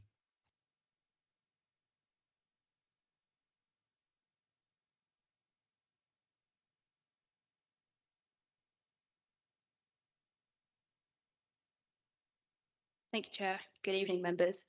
This application seeks to meet an identified need for additional primary school places in Marden, for which there is a presumption in favour in planning policy. Both the adopted local plan and Marden neighbourhood plan identify this significant need and highlight that 0.6 form entry expansion at Marden Primary School is a key infrastructure requirement. Kent County Council's commissioning plan for education also states that there will be a deficit in primary school places by this year, which is anticipated to increase further by 2032. Therefore, to meet this need, the proposed development is for a new school building to facilitate this expansion. It is noted that the proposed location of the new school building is technically within the countryside. However, given the constrained nature of the site relative to the tightly drawn built-up area boundary, the proposed location of the building is the most suitable in order to meet this significant need. Notwithstanding this, the site is well screened and has been designed to ensure there are no significant impacts on the wider countryside beyond. The applicant team have undertaken constructive pre-application dialogue with officers, residents and other stakeholders, which has directly informed the evolution of the proposed design. This has included engagement with the council's tree officer in view of the proposed removal of 3 trees. Following these discussions, we have amended the design to minimise tree loss. However, the 3 that are proposed to be lost is unfortunately an unavoidable consequence of delivering the new school building. Suitable and deliverable mitigation is proposed in the form of 11 new trees across the site alongside a comprehensive landscaping scheme to deliver a net gain of biodiversity on the site that exceeds the 10% requirement. Species surveys have also been undertaken to ensure any impacts are mitigated through the translocation of reptiles and great-crested newts. It is also of considerable note that the new school building has been designed to be more sustainable than the current building, reducing the estate's overall carbon emissions through use of PV panels and the achievement of a BREEAM Very Good rating, as required by the proposed planning conditions. Whilst it is also noted that the increase in pupil numbers will unavoidably result in an increase in trips to and from the site, the school's expansion is to meet an acute local need, and it is therefore anticipated that the majority of trips will be from Marden and the surrounding area, thus not resulting in any unacceptable impacts on highway safety. Notwithstanding this, a comprehensive travel plan has been prepared to first and foremost encourage sustainable travel, which will be secured and actively monitored through a Section 106 agreement. Furthermore, 11 new staff car parking spaces will be provided on the site in accordance with the maximum standards. To summarise, the scheme presented here this evening has been carefully considered to meet significant educational needs of Marden, and no statutory objections have been made against the scheme. It would be a valuable and much needed contribution to primary education in the area. As such, I would urge members to support the positive recommendation and approve this application. Thank you. Thank you. Now, Councillor Russell. Thank you, Chair. This is what you get when you have some development in a village. So you get some development, lots, and then that generates Section 106 money, and then the Section 106 money is spent on expanding the school. Fantastic. I want to spend every single bit of Section 106 money that this borough has on giving things for our residents. Let's be clear though, and anyone that's got a school anywhere near them, it's not parking, it's car abandonment. Like, you see them dropping the kids off, they park on the yellow zigzags, they block people's driveways, they go wherever with those cars. And we are going from a 1.5, just slightly under form entry to a 2 form entry. So that is more pupils, it will be more cars. I think we need to have a bit of a realistic think about what that does to the main road going through Marden. I don't know if there's some way we could like maybe stagger the drop-offs. Would that help? Has that been proven to help? I'm not sure. And then the only other thing that I have, and has been raised to me by my residents, and I do think, you know, we always go, oh good, this is a good one. But we look at design, and I think with this design, why have they gone so close to the boundary fence? They've gone so tight up to that boundary fence on that southern bit there. It could have gone up a bit, I think, and left gap and retained.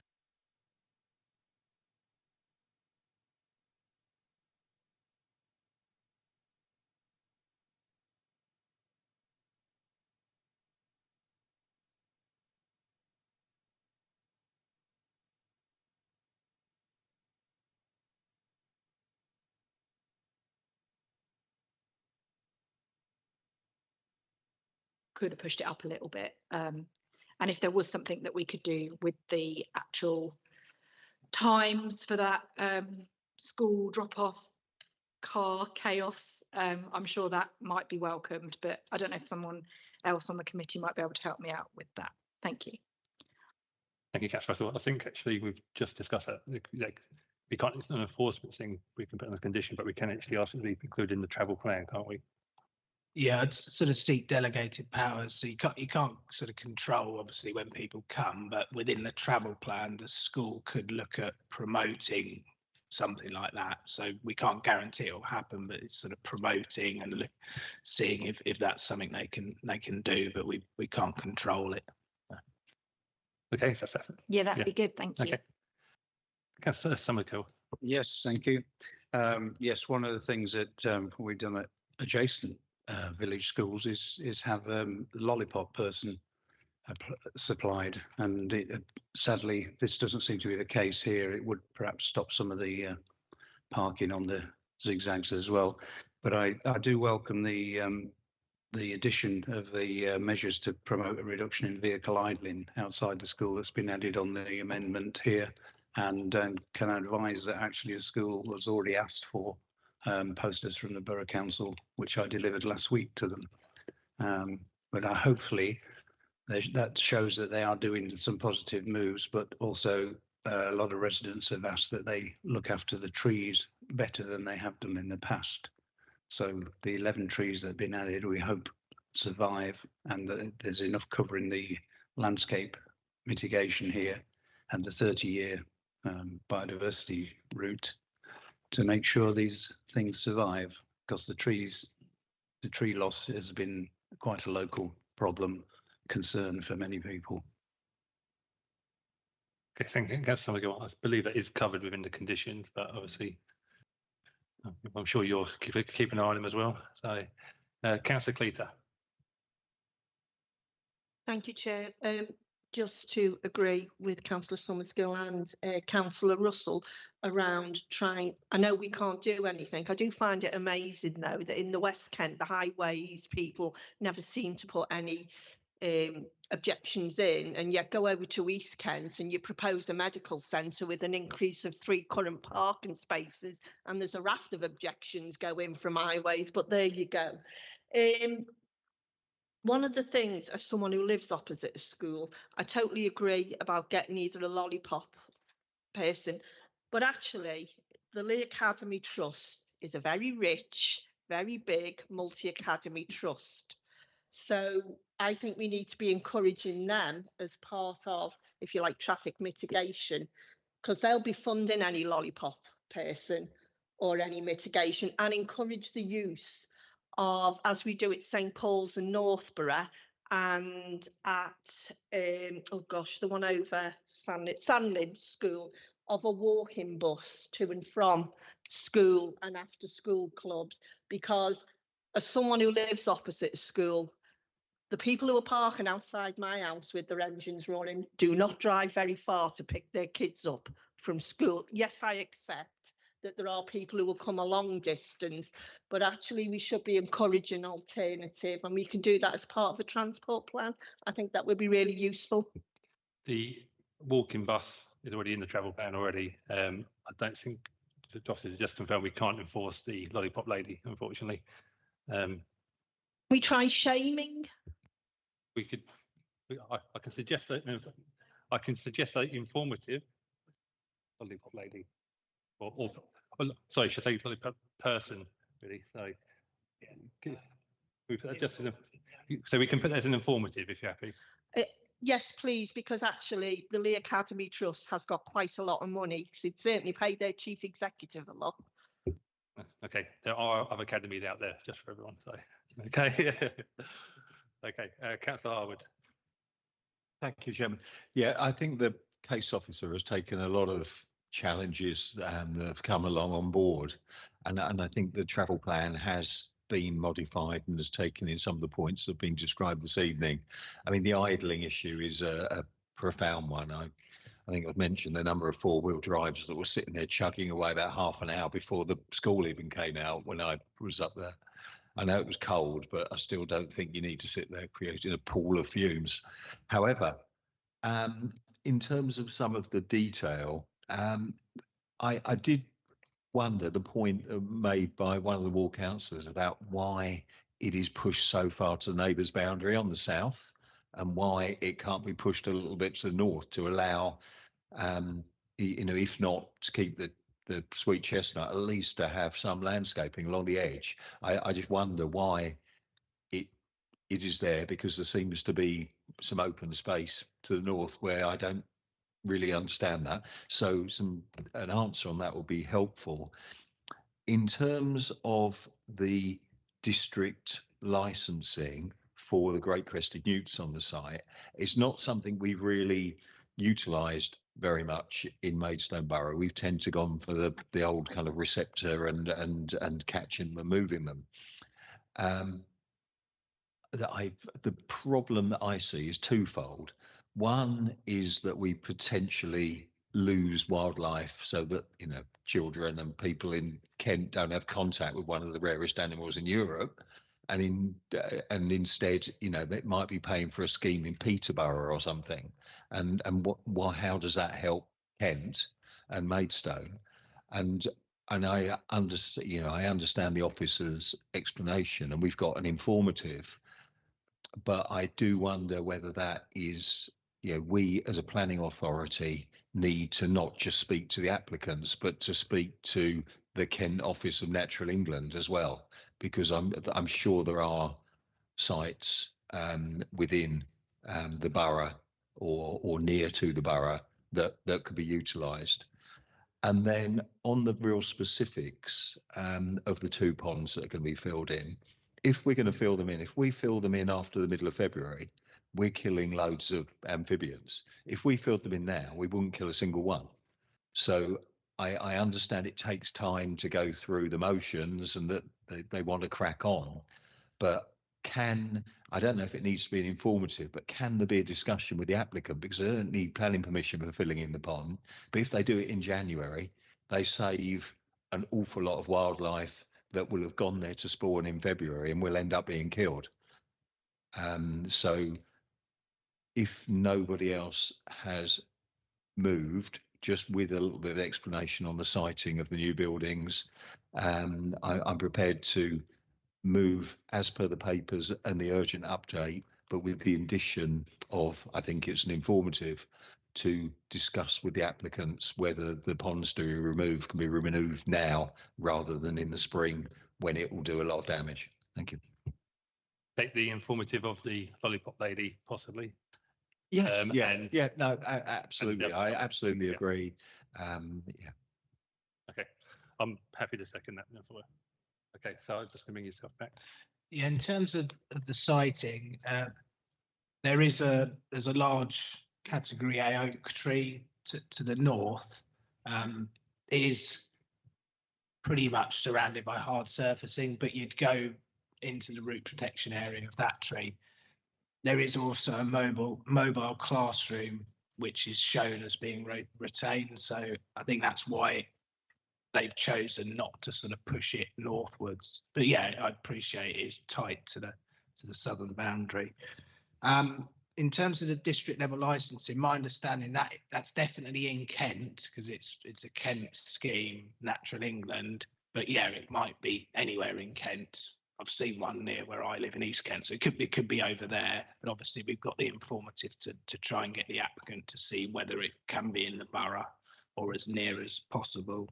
And then just on the ponds, to clarify, it is a mistake in the report. There is only one pond going, but it is the better pond still.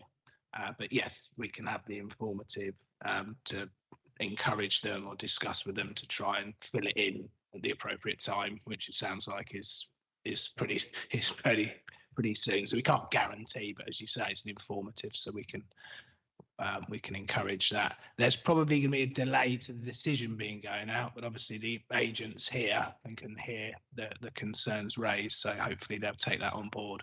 Thank you. Okay, does that answer your questions, Councillor Harwood? So I'm prepared to move that. Thank you. All right, so I've seconded it. So unless no one else wants to come in, I'm going to move. We go. Okay, Councillor Thompson. On the matter of moving the new building to the north, my concern would be fire safety for egress from any of those buildings in the event of a fire. Okay, noted. Okay, moving to vote. All in favour? And that is unanimous, and that is passed. Approved. Okay. Moving on then. Land at 2 Chart View, Chart Hill Road. Oh, hello, I've jumped it, I've done it again. I just want to get this meeting over with, don't I? So, okay, so moving back, land north-east of Redwood Grey Castle, Redhurst, Kent. Move Joshua to introduce. Thank you, Chairman. Good evening, members.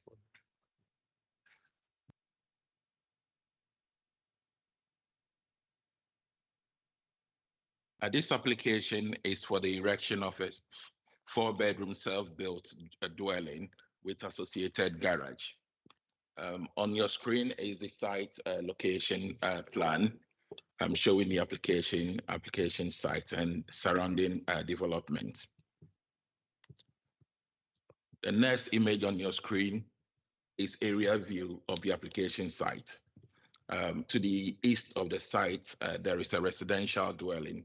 To the north, the M2 motorway, and then the west, further residential dwellings, and then to the south as well, residential dwellings. As you can see from this area view of the site, the scheme would not extend development into the undeveloped part of the countryside. The next image on your screen is elevations of existing shed and scaffold structure.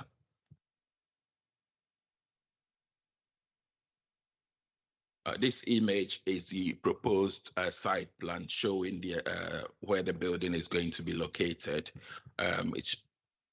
The image also shows the access on into the site, and then a footpath linking the site to the existing houses in Redwood Glade. This current image also shows the proposed site, the proposed location of the building.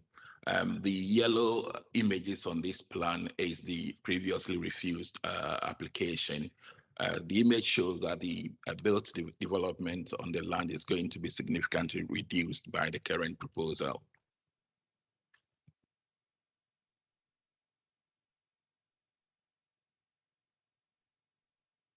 So the image on your screen now is the proposed garage plans and elevation. And this is the proposed dwelling itself, showing the elevations and the floor plans. This application is assessed against policy HOU1 of the local plan review. This policy deals with previously developed lands. The policy accepts circumstances where brownfield sites in the countryside and outside the settlement boundaries can be redeveloped. Officers consider that the development is not considered to be harmful to the rural character or scenic beauty of the national landscape. There is no conflict with any countryside restraint policies. The scheme provides a suitable outdoor amenity space around the building, which meet private amenity standards. The scheme also provides a bespoke working from home space in accordance with requirements of this policy. The application is described as self-bid and so is exempt from BNG legislation introduced by the government. The proposal would represent a sustainable form of development for the purposes of the local plan and the MPPF. The officer recommendation then is to approve. Thank you. Okay, thank you for that. Okay, we've got get that age. Okay, you've got Mr. Carter. Sorry. Who Brian's going to actually speak on behalf of. Good evening, everyone. This is from Mr. Carter. We object to this planning application to build a 4-bedroom dwelling on the following points. Although listed as a self-build, the application still states a biodiversity net gain of land to the west of the development site. This land is in fact owned by Highways England, not the applicant as they have claimed, whom have stated that this land cannot be used for biodiversity net gain as they themselves use it for this purpose. I've attached the email chain to prove this, and this is the statement made by Highways. Thank you for your reply to our email on 22nd November 2024 regarding the land on the south side of the M2 at Bredhurst, Gillingham, and your request to use the land for biodiversity offset. We appreciate your inquiry regarding the potential use of this land for our biodiversity offset. However, we don't offer our land for biodiversity offsets to neighbouring landowners. Our approach focuses on offsetting our own projects and actively maintaining or enhancing the environment along the borders of our roads.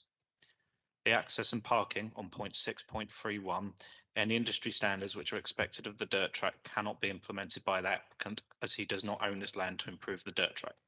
I fail to see what standard would apply to the existing dirt track which he would be able to accord to. The applicant includes in his planning application appeal an area outlined in red which is trying to infer ownership of all the pieces of land within this red outline. I in fact own a large portion of this land, namely the track and running circle TT 30215. The applicant does not have my permission to change or indeed improve this dirt track in any way to make it appropriate to service the deployment.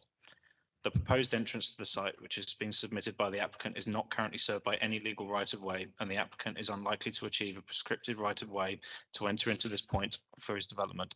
And even if he were to achieve a prescriptive right-of-way, he has no right to make the roadway appropriate for an entrance into this development as depicted in his planning application.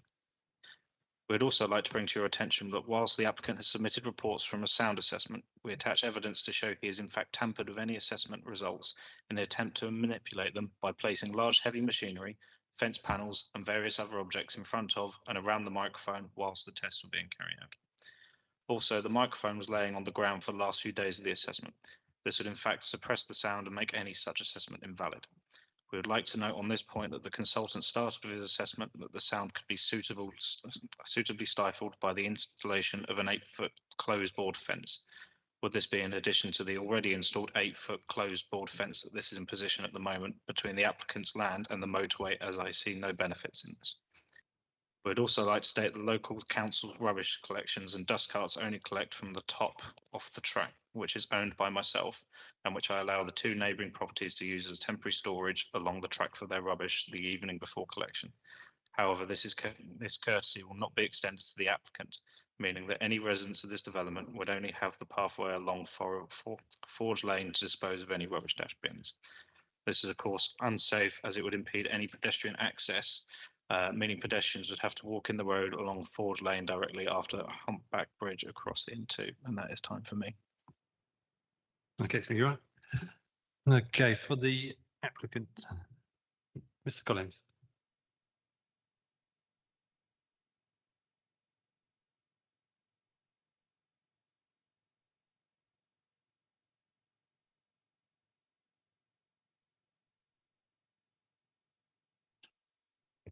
Thank you, Chairman. A number of comments from Mr. Carter. The appropriate certificates were served with this application. There is a dispute between the parties, but that isn't for you tonight. In terms of this application, members will remember the site. It was before many of you previously, but since that time, the local plan has changed, the policies have changed, and the application has changed.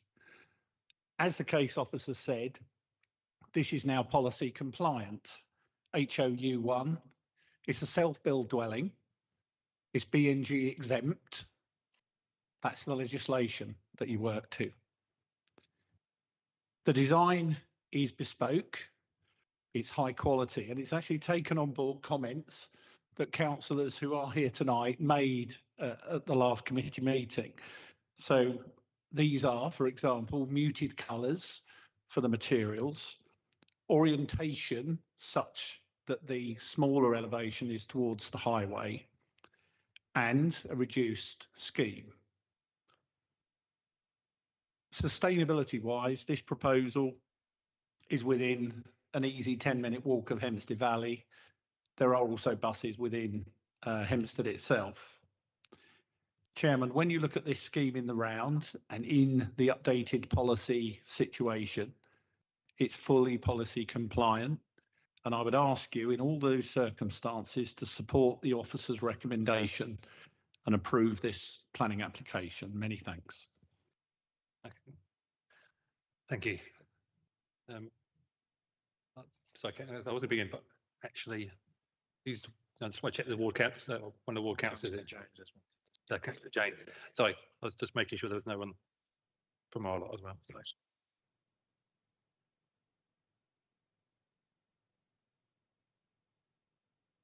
Thank you, Chair, members. Hopefully I won't keep you long tonight. As the previous speaker said, it's a brownfield development. It's not harmful to the rural character of the area. There's no highways issues and there's no material planning considerations that would indicate a refusal for planning permission. I know the site. I live in Bredhurst. I'm speaking as a ward councillor and also as chair of Bredhurst Parish Council. Previously, this site has been discussed at this planning committee. There have been comments along the lines of the site was visible from the Forge Lane overbridge over the M2, and I can categorically say it isn't visible. It's you cannot see this site from the Forge Lane Bridge. There's also I mean, it is a builder's yard. I mean, it's noted in your papers that it's very scruffy and undesirable, and it is a brownfield site. Bredhurst Parish Council supported this application, and the main thing in these papers here that the previous speaker has mentioned is about the access to Hempstead Valley Shopping Centre. And this always comes up whenever there's anything along Forge Lane. This comment is always included by officers.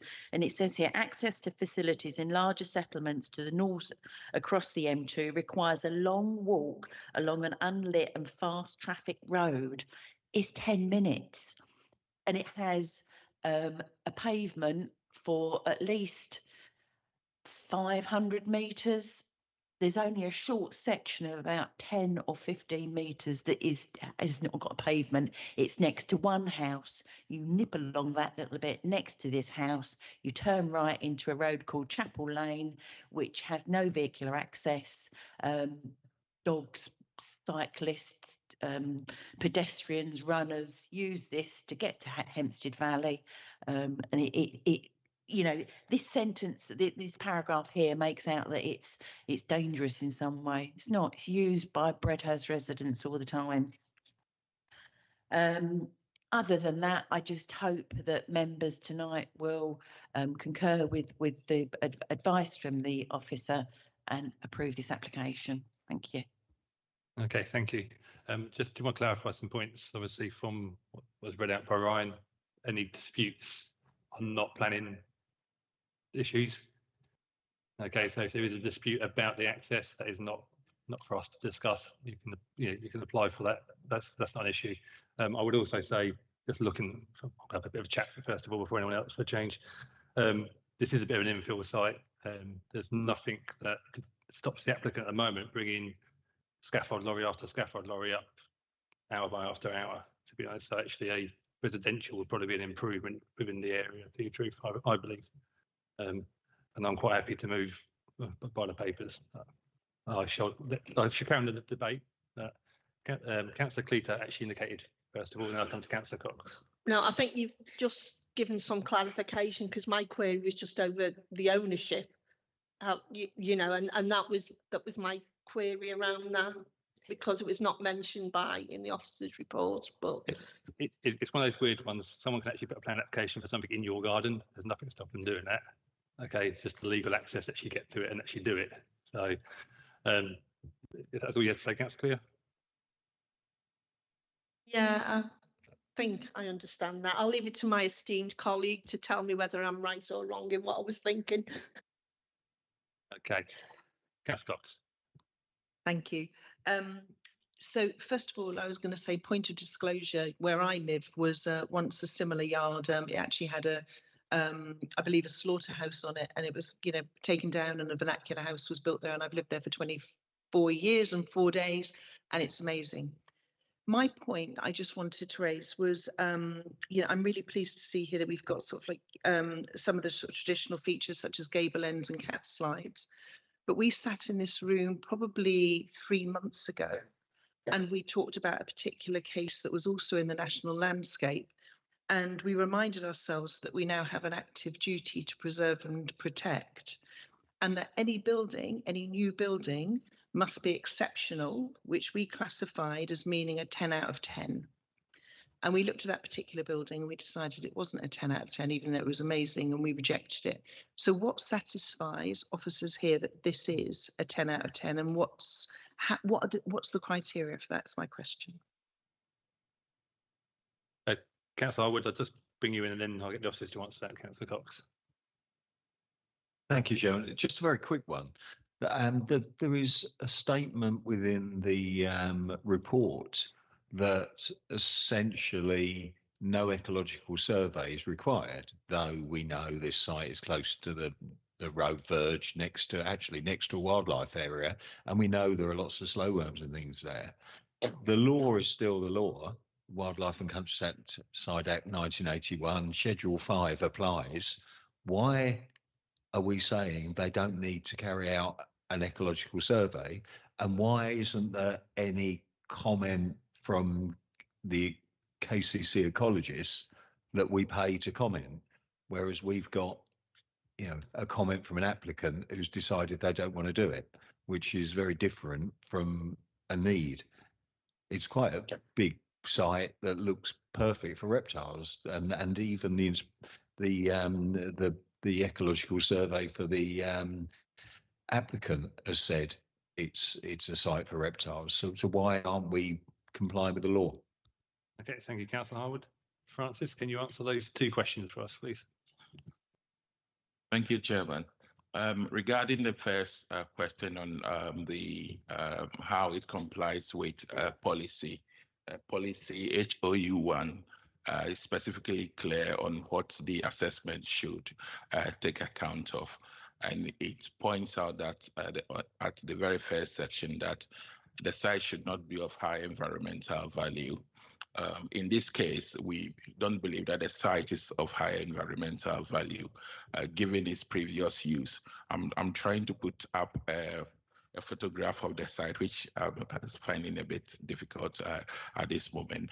But the site was previously a builder's yard, and the photographs we have suggest that it has a scruffy appearance with a lot of debris and all sorts of other objects. And on that basis, we do not believe that is of high environmental value. It therefore meets the requirements in that policy. Regarding the question from Councillor Harwood, we assess the application in accordance with what the requirements of the new BNG legislation requires us to do. And for sites that are classed as self-built, we do not. There is no need to provide any such details in terms of BNG. So we believe that this proposal in that sense is compliant with policy and government guidance. We have also included a condition which requires the applicant to submit details of biodiversity gains for the site. This we believe would answer some of the questions that Councillor Harwood has raised.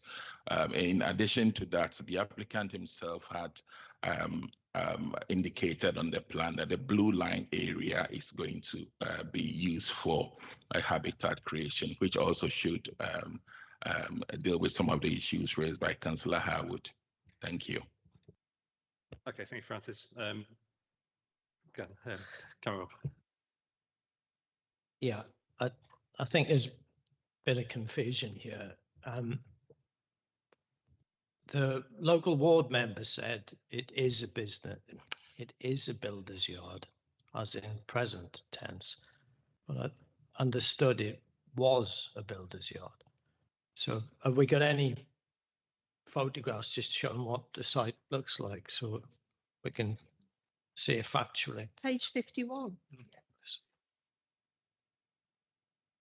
Yeah, so there is one photograph on page 51 of the committee report, and that photograph shows the current state of the application site, and that indicates that it's not of high environmental value and therefore meets the requirement of that section of the local plan. Okay, thank you, Francis. Sorry. I think just for clarification, sorry, to talk over you. I think Yeah. Councillor Cox's question hasn't been answered. Sorry, I was going to come on to that, but Okay. I think we need to conclude on that. So is it being said, as Councillor Clearter pointed out, seems to be the best photograph is on page 51, that it is a builder's yard storing building materials? Because I can't see any. Thank you, Rob. So the site has historically been used as a builder's yard. A lawful development certificate to this effect was granted back in, I think, 2010. And based on that certificate, the applicant can choose to pile as much building materials as possible he wants on the site. So officers take the view that providing a dwelling on that site is preferable to having the appearance of building materials in close proximity to other residential houses. Thank you. Okay, so what is being said is that it's not actually a builder's yard, as can be seen from the photograph. But over 10 years ago, a certificate of lawful development was granted. So the applicant can bring in as much bricks or scaffolding as he wishes. So that is why we're categorizing it as a brownfield site. So the test that Councillor Cox referred to doesn't come into play, because we're saying it's, to be blunt about it, a very ugly site. And it can cause harm to neighbours, because I think I'm right in saying that trucks can come in there 24/7. So that higher test that doesn't apply. I think Francis can correct me. So there's a number of exemptions to biodiversity net gain. One of which is what. I know you're not. I know you're not, Councillor Harwood. So they are exempt, as the agent said, certainly from the statutory 10% residential, because we've added a 10% ourselves. And I was successful at the examination. But if we just look at it legally, that's the 10% that has to be provided is bypassed by legislation which promotes self-build. See, however, what you're talking about, as I understand it, Councillor Harwood, is if BNG never came about, we've been protecting certain species for time immemorial, and that in its own right is a planning matter. It has been since I remember planning. So I think, Francis, if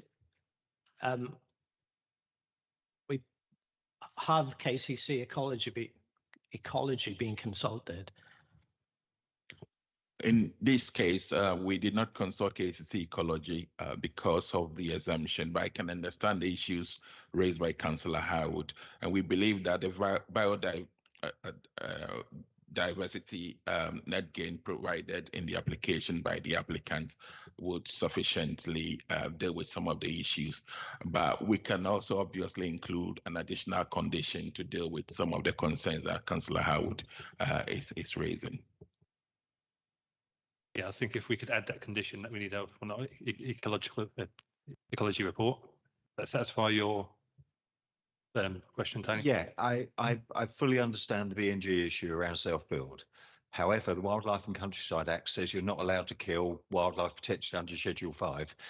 The applicant and anyone who knows the areas know that our protected wildlife very likely to be on site. So what we need is either KCC advice, and we usually build that in. And even if we are not doing a active search and move of wildlife, we do things like you need to cut the grass down very low so that they can't move in there. There's specific things you need to do, but I really do think we need to address the reptile issue. Okay. We cannot deal with that by condition. If we think there's reasonable potential for the existence of protected species, then we need that information in front of us tonight, because I hope this isn't the case, because if there was protected species and it's where the house is planned, then obviously they're not going to be living any longer, and no condition is going to stop that. So we need that information before us. It needs to be a consideration if we're reasonably certain that there is strong potential for the existence of protected species. Thank you, Chairman. Just to add to what Rob said, when we visited the site had already been cleared of everything. So in that case, we did not consider that there would be any biodiversity on site in the event that the site had already been completely cleared of any grass. Thank you. Okay, so just to clarify then, because obviously that's, I think we've hit some holes in this over the night. And thank you, Councillor Harwood, for picking this up. Obviously, you're saying that the site's been cleared completely. So this picture is not a true representative of what's there, or it is, because cleared completely to me means it's been completely, everything's been leveled off and pulled back. But this site, as Councillor Harwood will probably come in a minute and say, is actually ripe for reptile to be on that thing. So I'm going to withdraw what I said earlier on, and unfortunately, just so we don't keep debating this until we have that ecological information, we are going to have to defer. Okay, no, because we would be. So thank you for that catch. No. As well, moving to deferred, do you want to add something? While we're deferring, I just want to clarify what you said earlier about the access. Like, we can give permission for a house that you can't get to. I just want to check that. Like, if we're deferring, could we get a little bit of info about if we can? They can. All I want to satisfy myself is they can, if we give the permission for it, they can definitely get in and out. Okay, so I can clarify that quite easily. And the site next to where, and Councillor Harwood to me on planning at the time, is Postley Road, which the applicant doesn't have control of the access. We've approved 62 houses for that site. It's in our local plan, and the applicant doesn't own the access. So you don't have to own the access to actually get the plan through. Okay, so Councillor Cleaver, and I'll come back to this. Yeah, I'd support deferment actually, because I'm looking at this site and I'm thinking, if we ever tested to see if anything toxic's being kept there. I mean, build this site being build this site, but I'm quite happy with the ecology. So deferment I would support. Councillor Harwood on this. Okay. Councillor Trubetsky, have you got anything to add, and we are move to the vote for deferral? I understand exactly what you say about the access, and that it won't affect our decision. However, I am going to say that I would like us to actively encourage the applicant and the objector to sort that problem out. And the reason is I have a case in my ward which has resulted, unfortunately, in eventually criminal damage, illegal felling of trees, and actually serious physical assault. Now, I'm not saying that's going to happen here, but it has led to significant problems locally in the neighbourhood. So I would just encourage the applicant and the objector to sort that out as quickly as possible. They are here, so they've heard that, but we can put that on as an informative. Okay, to go with the deferral section, talk to the agent. Okay, so just going to move to the deferral so we don't debate this any longer. Okay, all in favour of deferral?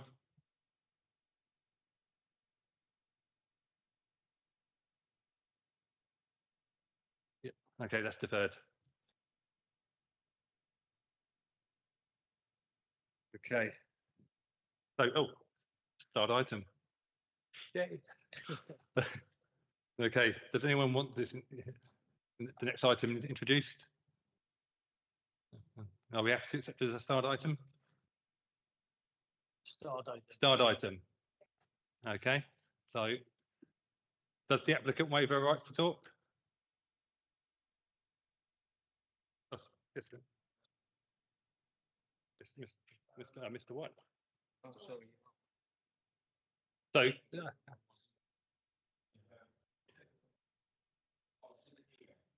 sorry, if you want to come closer, sir. So it's a start item, so no one wants it introduced, so we're just going to propose as per the papers. Yep. Okay. Our second, all in favour? Unanimous and approved. That's okay. Oh, damn it. Sorry. Okay, damn it.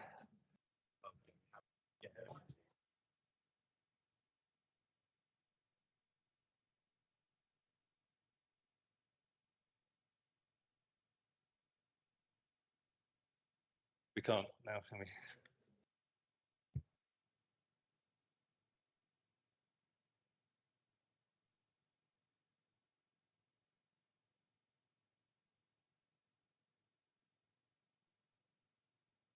Why isn't item 17 star item as well? But it can be. There's no speakers. Done. Okay. That's why. So, sorry, councillor. Also, Linton didn't actually call this into the plan, did they?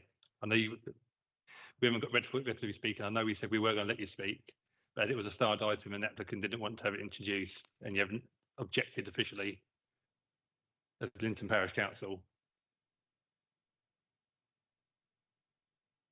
So we haven't got objection from Linton Parish Council on this item. We haven't received one. I know you said that the clerk has sent one, but if we physically haven't received one, I know we said we're going to let you talk on it, but because the applicant, it was a starred item and they didn't want it introduced, no speakers. So I think if you talk to Councillor Clark, he'll explain to you while we're continuing. Thank you.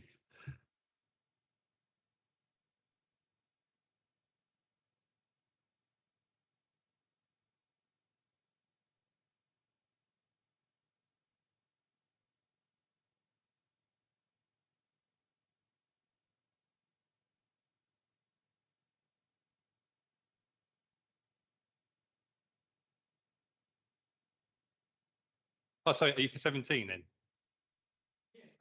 Yeah. Okay. Sorry, I thought when you stood up to talk, things like, yeah, okay, that's fine. We've noted down on our papers to talk on the other one, but again, we still haven't actually officially got an objection, but okay. All right, continue then. You want to introduce anyway, so could you? Land 2, a chart view, and we've got things, so we're going to have it introduced, okay? Oh.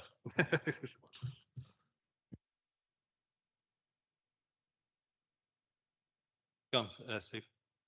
Councillor Thompson. No, the confusion wasn't about the item on the screen. The confusion was about what the councillor from Linton was here to speak on. Okay. We all clear? Item 17. Yeah. Okay. Can you please introduce the item? Thank you, Chairman. So this application is for the replacement of an existing storage building with a single static caravan, tourer and 2 parking spaces. The site is located in open countryside, although is enclosed between existing gypsy and traveller sites to the north and northeast, and existing residential development to the south. There is a Grade 2 listed building, Rabbits Cross Farmhouse, at around 65 metres to the northwest. Visually, the proposal fits appropriately with its immediate setting, owing to the existing development. The siting also ensures that there would be no sprawling effect or urbanisation of undeveloped land. The proposal would not contribute overdevelopment or additional bulk, mass or height in comparison to the existing storage building, which is visible in the picture on screen. The site possesses some existing natural screening, and a condition will be attached which ensures this is maintained and enhanced with further screening. The proposal also meets other tests within policy LPR HOU 8. There's limited impact on neighbouring amenity. The site relies on an existing access, and there have been no highways objections. And the condition will also be included requesting details for ecological enhancements. Maidstone also doesn't possess a 5-year land supply of gypsum traveller accommodation, which has also been afforded weight. So on balance, recommend approval. Thank you. Councillor Russell. Thank you. My question is, the applicant for this site is Mr. R. Lee. The agent is Martin Potts. Sorry, Councillor Russell, I've done it again. You want to speak on this one, don't you? Sorry. The councillor for the councillor from Linton. Just check. Are we on the Chart Hill number 7? Okay, then yes, that's from Linton. 1 second.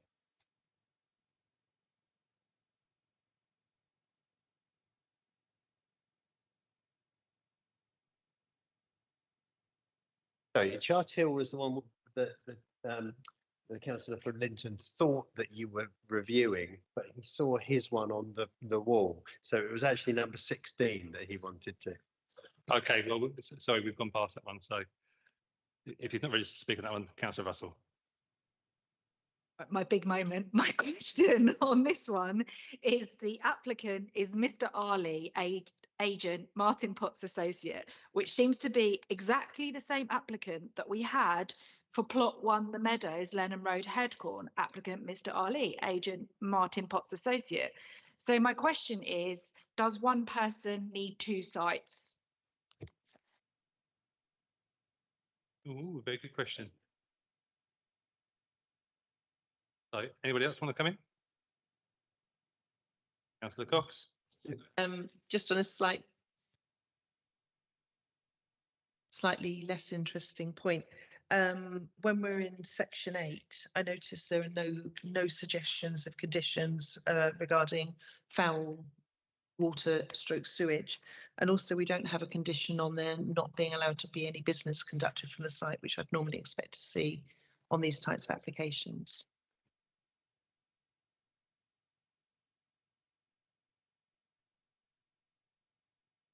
Okay, you proposing, you want those conditions added? Yes. Yeah, okay, I'm quite happy to go on that. Anybody else? Oh, sorry. He's looking through that. So, anybody else wants to speak? So, no, I would say, following up for Councillor Russell, there are a number of applications from Mr. Arley on different sites, and there have been for quite a while. I'm going to assume that he's the agent applying for that. No, that's just that applicant does it. So, okay, well, on this application, how much has been weighted for personal circumstances, I think is a question then, because obviously he can't have that much personal circumstances if he's on 3 different sites. No, there was nothing sort of received with regards to personal circumstances, Okay. so I'm unsure as to the answer. Okay, Councillor Clear, then Councillor Spooner. Yeah, sorry, the thing is, if it says it's the applicant, it's the applicant. If the agent is someone different, so I have absolutely no problem with going through and approving, but if it's the same person applying for all these different sites all over the place, then I think it's a valid point that Councillor Russell raises as the applicant, because the agent is somebody else according to this. And I think that's something we need to look into. I've got, as I say, I have absolutely no problem approving sites, but... Okay, I'm just giving Robin. Like, I might have misunderstood, but like Sam said, we're not recommending permission because of any personal circumstances. So kind of that's that. But for your interest, the applicant could be Mickey Mouse, and it would make no difference whatsoever. It's planning is just governed by administrative law. It's just not important. The only time it is important is if the applicant is arguing personal circumstances, which they're not. Maybe we should have caught it on the other one. However, we didn't. Councillor Spooner.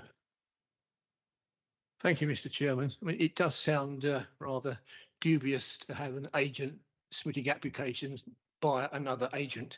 It seems rather bizarre. But what I was intrigued about in reading reports on this item is in paragraph 636, where it talks about the decision on a gypsy site in Wiltshire. And it would appear from the inspector's conclusions, I mean, historically, as far as I'm, for many, many years, we've granted permission for gypsy caravans on the basis that the applicant was of gypsy status.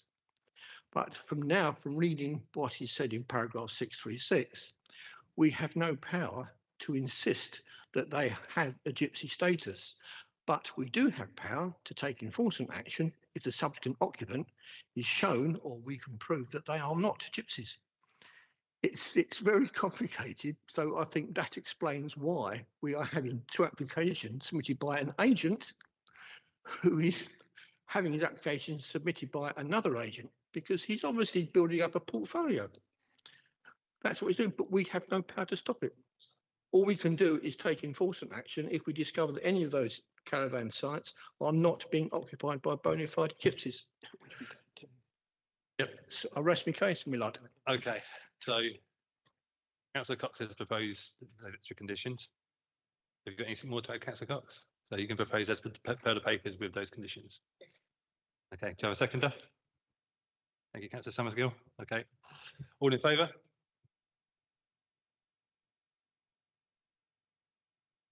It's 12-4, those against, and 1 against.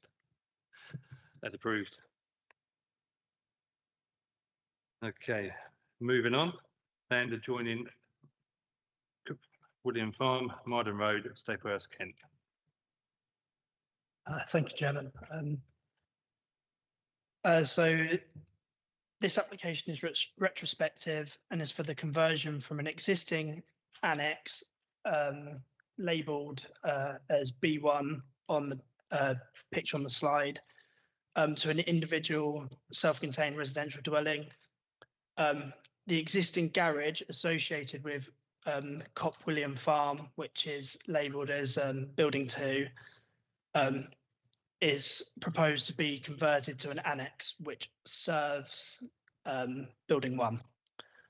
The site is located in countryside, but is located at only a short distance from Staplehurst settlement boundary to the west, whereby there is still a strong physical and visual connection with the village.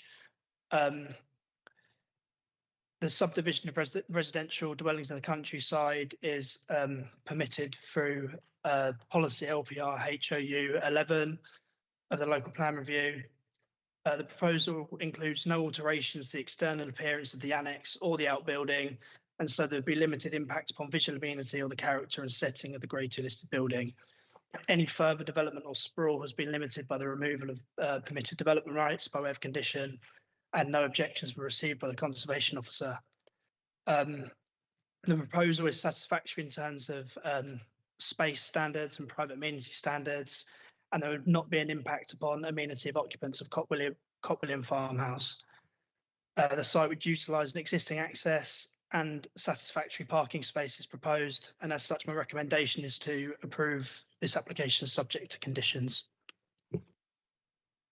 Okay, thank you. Okay. We have Councillor Sharp, Staplehurst Parish Council. So through the virtual, there you go. So Councillor Sharp, you've got 3 minutes. Hello, can you hear me? Can hear you. Fantastic. Right, so Cop William Farm, Staplehurst Parish Council obviously have deep concerns about this, which is why we're here tonight. As you are aware, Cop William Farm is one of the oldest continuously occupied properties in the country. And so we feel it's a very significant historic asset in the parish. And as such, you should be considering this very carefully to ensure the historic significance of this building is not compromised. The development, as we've already stated to yourselves, is contrary to the Maidstone Local Plan Review 2024. There's development in the countryside, LPRSP 9, LPRSP 15, Principles of Good Design, Design Principles in the Countryside, LPRQD 4, Development Affecting Heritage Assets, LPRENV1, they're very long, these LPs, LPRRQD 5, Conversion of Rural Buildings, LPHOU 9, Custom Self-Build. This is a French rural outbuilding, your building 1, and it was transported and re-erected, and it now seems is being used as living accommodation. It's also contrary to the Staplehurst Neighbourhood Plan, Policy PW2, Proposals for New Development in the Countryside. If all of those are not good enough reason to refuse this application, we would like you to consider that this application subdivides a plot of historical value. When a property is listed, the setting is an integral part of the listing, and losing land belonging to Cop William, we feel, is a detrimental step to that setting. We also feel that permitting this will cause an intensification of residential accommodation in this rural location and would harmfully consolidate sporadic development, the result of which would be to harm the intrinsic character and appearance of the current rural landscape. It seems that what was a rural location will now become a garden development with separate residential properties. And I would state that at this point, the building 1 was looked at favourably because it was an historical building and they were being connected to the Cop William listed 2 building, and now it's going to be completely separate. There's also a bit of misinformation, deliberate or otherwise. The building's occupied for 7 years. It's actually 5 because it wasn't approved till 2019.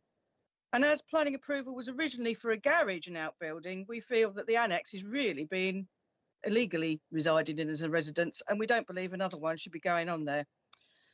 We recommend that it's refused, or at the very least, its application should be tied to the main house as a condition, due to the only reason that the building being granted existence in the first place was in connection with the main house and its historical importance. And we note that there's a policy LPRQD5 regarding the fencing subdividing the plot. Well, the fencing completely hives it off from the original listed building, and therefore we feel it will be out of character and actually literally divides the plot in half. Thank you very much. Okay, thank you, Councillor Sharp. Okay, Mrs. White, the applicant.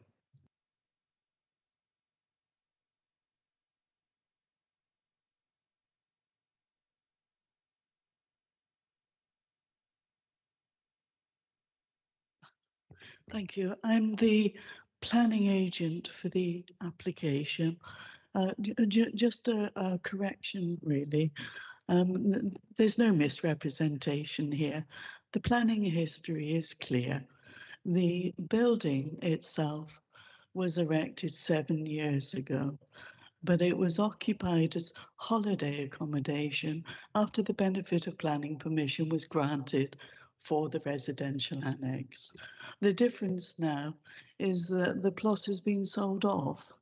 The post and rail fence remains, so there is still some reference with Cop William Farm, and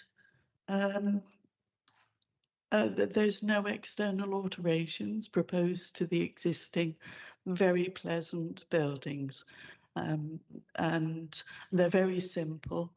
And as the conservation officer had said on the original application, and on this current application, there's no change. The change is in the intensification. And I don't have anything else to add, but I'm here to answer any questions. Okay, thank you. Unfortunately, our constitution doesn't allow us to actually ask you questions after you finish speaking. So, councillors, anyone coming in this? No? We're Oh, sorry.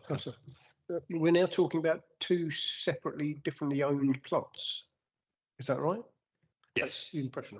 So, okay, so the plot has already been split. Sold, yeah.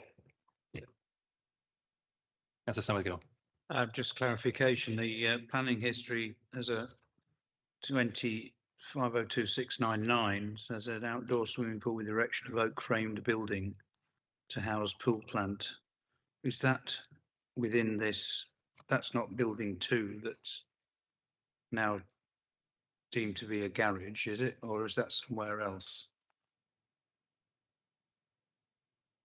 Sorry, what's the reference of the final one on your list? Oh no, so I believe it's 19,500,855 that is the refers to the outbuilding. I'm not sure that the 2021 was implemented. Thank you. Okay, any other questions? I'm going to propose from I'll propose as per the papers. I'll second. All in favour? Okay. Oh, that is 13. Is it? Okay. Oh, someone else, didn't you? No, okay. Against? Abstain. There you go. 12-4, 1 abstain. That's approved. It's have to be different sometimes, right, don't you? Okay.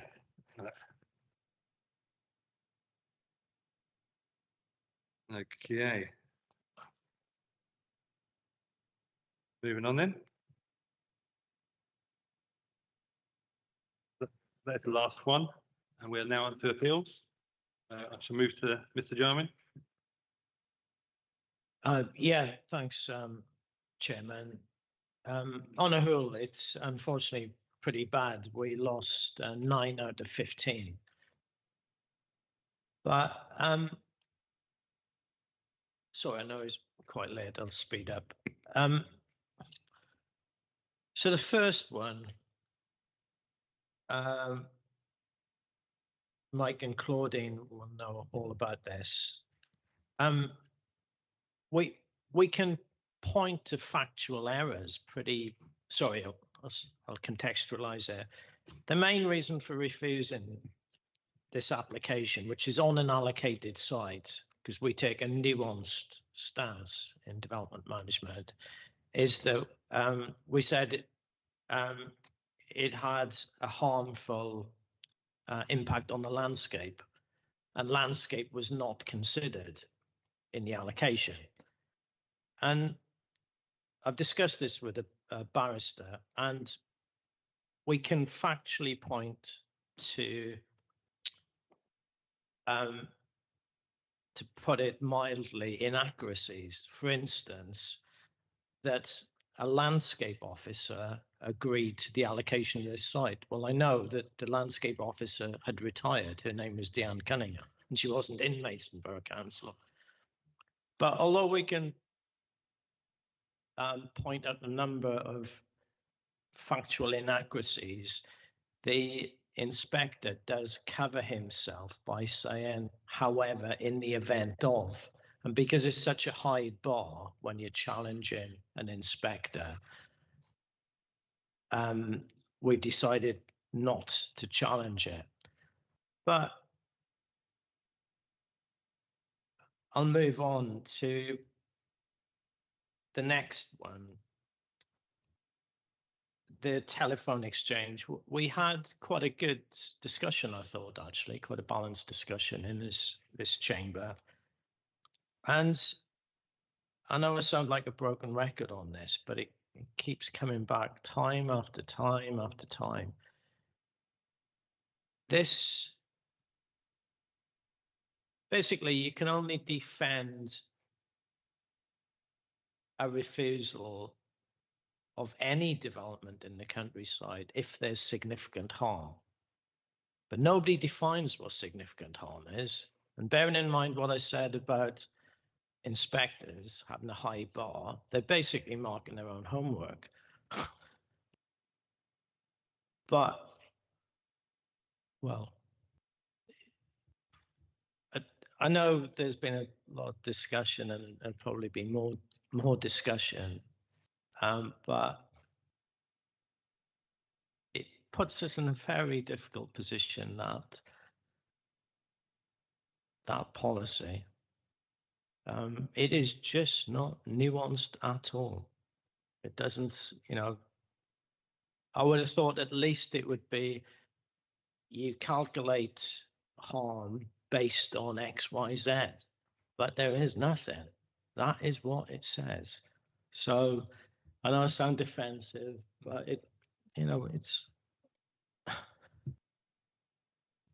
so rather than me moaning every month in this town hall chamber, I suggest that we have, it could be remotely, it could be in person, it could be a mixture, but I think we need to have a discussion about appeals, because in my opinion, you can disagree with it if you want.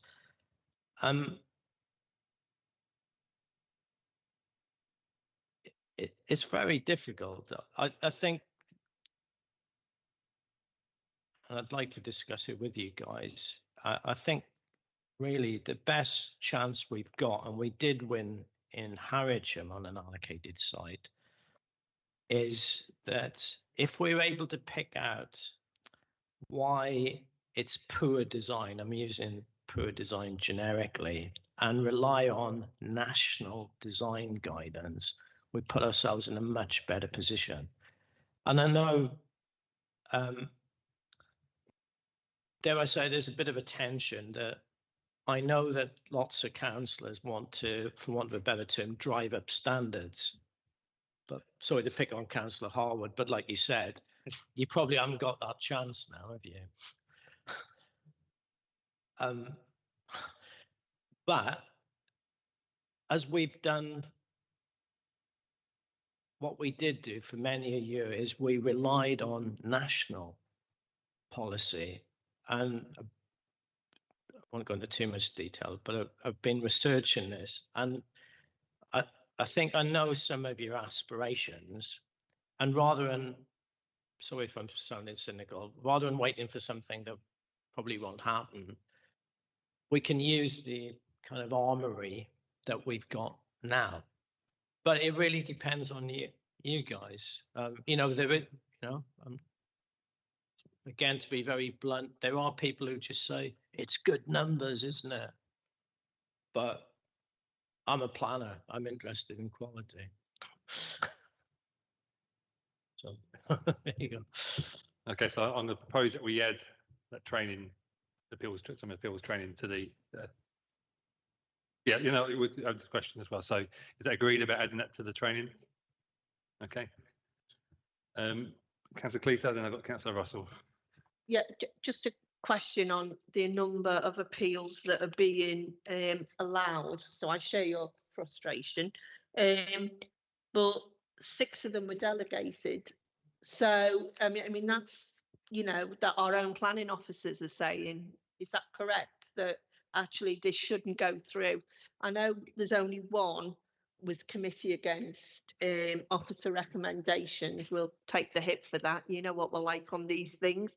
But the rest all seem to be either, supported by officers at committee, and the delegated ones are being overruled as well, which is a bit frustrating, but that's me being new to this committee, but there you go.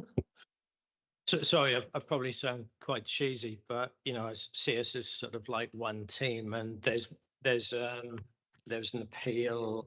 Sorry, I wasn't suggesting it wasn't. No, I know. The point I'm making, Rob, is they're actually overriding our own professionals. That was my concern. Yeah, I mean, officers, my own officers say to me, we're losing a lot of appeals in the countryside, but the local plan review still shows certain villages without any village boundary at all. So it's still classed as being in the countryside. And the sort of broad theory is they should be refused. But because of this policy saying significant harm, the two are going like that. Councillor Russell. Yeah, just 200 more houses for my ward in these appeals in 2 different applications. Well, over 200 actually. The one that I kind of want to just bring to the attention of the committee, because both of these are outline applications, and I just feel we do need to get a bit of more of a handle on how we deal.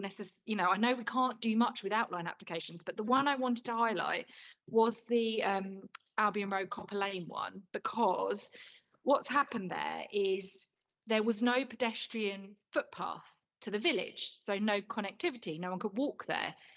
So what the applicant submitted to the inspector was, that's all right, we'll remove half the road then. So it's a double-way road, so half the road's now gone. Now we've got a footpath, and now we're going to have the world's worst give way thing going on for one of the main routes into the village.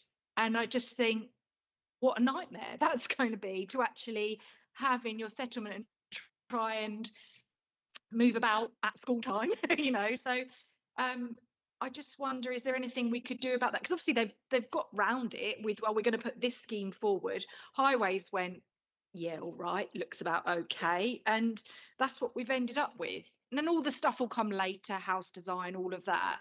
But for pure planning, that is going to be bad. Just on that then, when on that appeal, for example, for that one, did we actually, was that an in-person representation, or did we just? Yeah, okay. So no, I'm just checking. Sometimes they are just. So I just want to make sure that she had someone there to argue it. But this is probably one of the issues you get, and they can do on anything where they can come to the appeal with updated drawings. That's right. Yeah, and again, it's a hole in the system, effectively, really, isn't it? Yeah.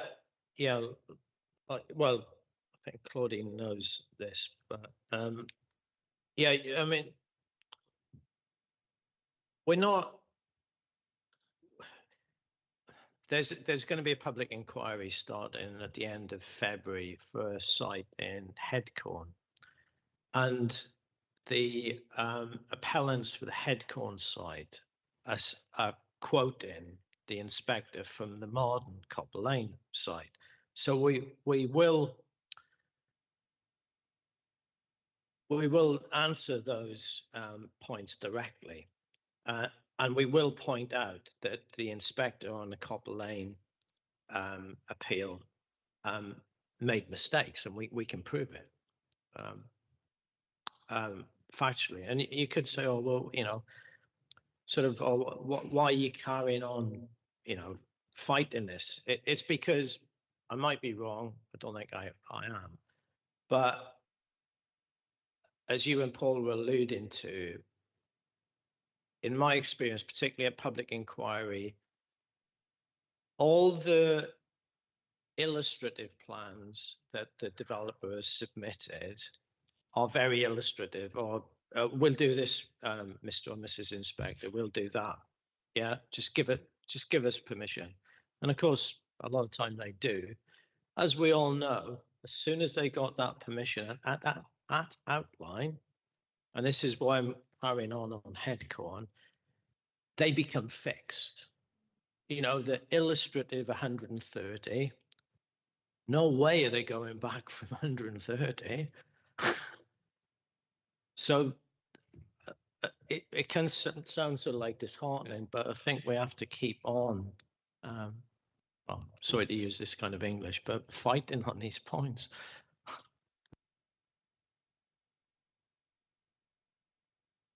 Or I was going through the 2000 local plan and to the good old days of the EMVs, which basically stop you building in the countryside. And then you know, where we are now, we're in such a permissive place. But I think actually, I understand what Rob is saying, but I think it's more difficult than that. I think there has definitely been guidance go out to the planning inspectorate, and I think that's kind of politically driven, that we're going to drive economic recovery through planning to some extent, because it's not just in Maidstone. I'm hearing reports from other parts of the county that they are suddenly losing far more appeals. So I think the planning inspectorate has set its bar higher in some respects. I think that the MPPF, the latest revision, has become more permissive. So it is difficult in the way that we did when we had the out-of-date 2000 local plan prior to the 2017 plan. We were kind of living on our wits and we didn't have a plan, and the plan was kind of silent and out of date, but we were using the MPPF really to quite good effect. But I think that's far more difficult now. But I do think it was self-harm in terms of the latest local plan because there's no qualification even. And the point that you made about we can do it on the MPPF's design policies, I don't know whether we can, because I think actually it's about harm to the landscape and countryside, and that's where we really do not have anything in our armoury, except for the landscape character assessment guidance. At least we will be able to evidence the sensitivity, and it gives us a slightly stronger position, but still against that sensitivity mapping, we're still going to need to evidence that the harm is so significant it undermines it, which I think is going to be very difficult. So I think the world has moved on, but we made decisions. Well, we didn't, but decisions were made for us that were very, very unhelpful. But I think where it's unhelpful, I think actually when it comes to design, I think we're still doing okay just about. I think it's about the countryside. I think that's where we're not doing well. We do not have protection for its own right anymore, which we used to have. That has gone, and it's making life very difficult because it's affecting some quite big applications. And if we do lose a 5-year land supply because it's difficult to take sites forward, I think we could see some really significant parts of the borough going under tarmac and concrete that we never expected. Because I think, just thinking of all the sites along linear roads and things, the A274 and the A20 and so on, without a 5-year land supply, I think we're in real trouble. Right. Cheers, Tony. Anybody else? No. Okay. Good. All right. Well, thank you, councillors, for tonight. Do you want to meet to a close? Thank you.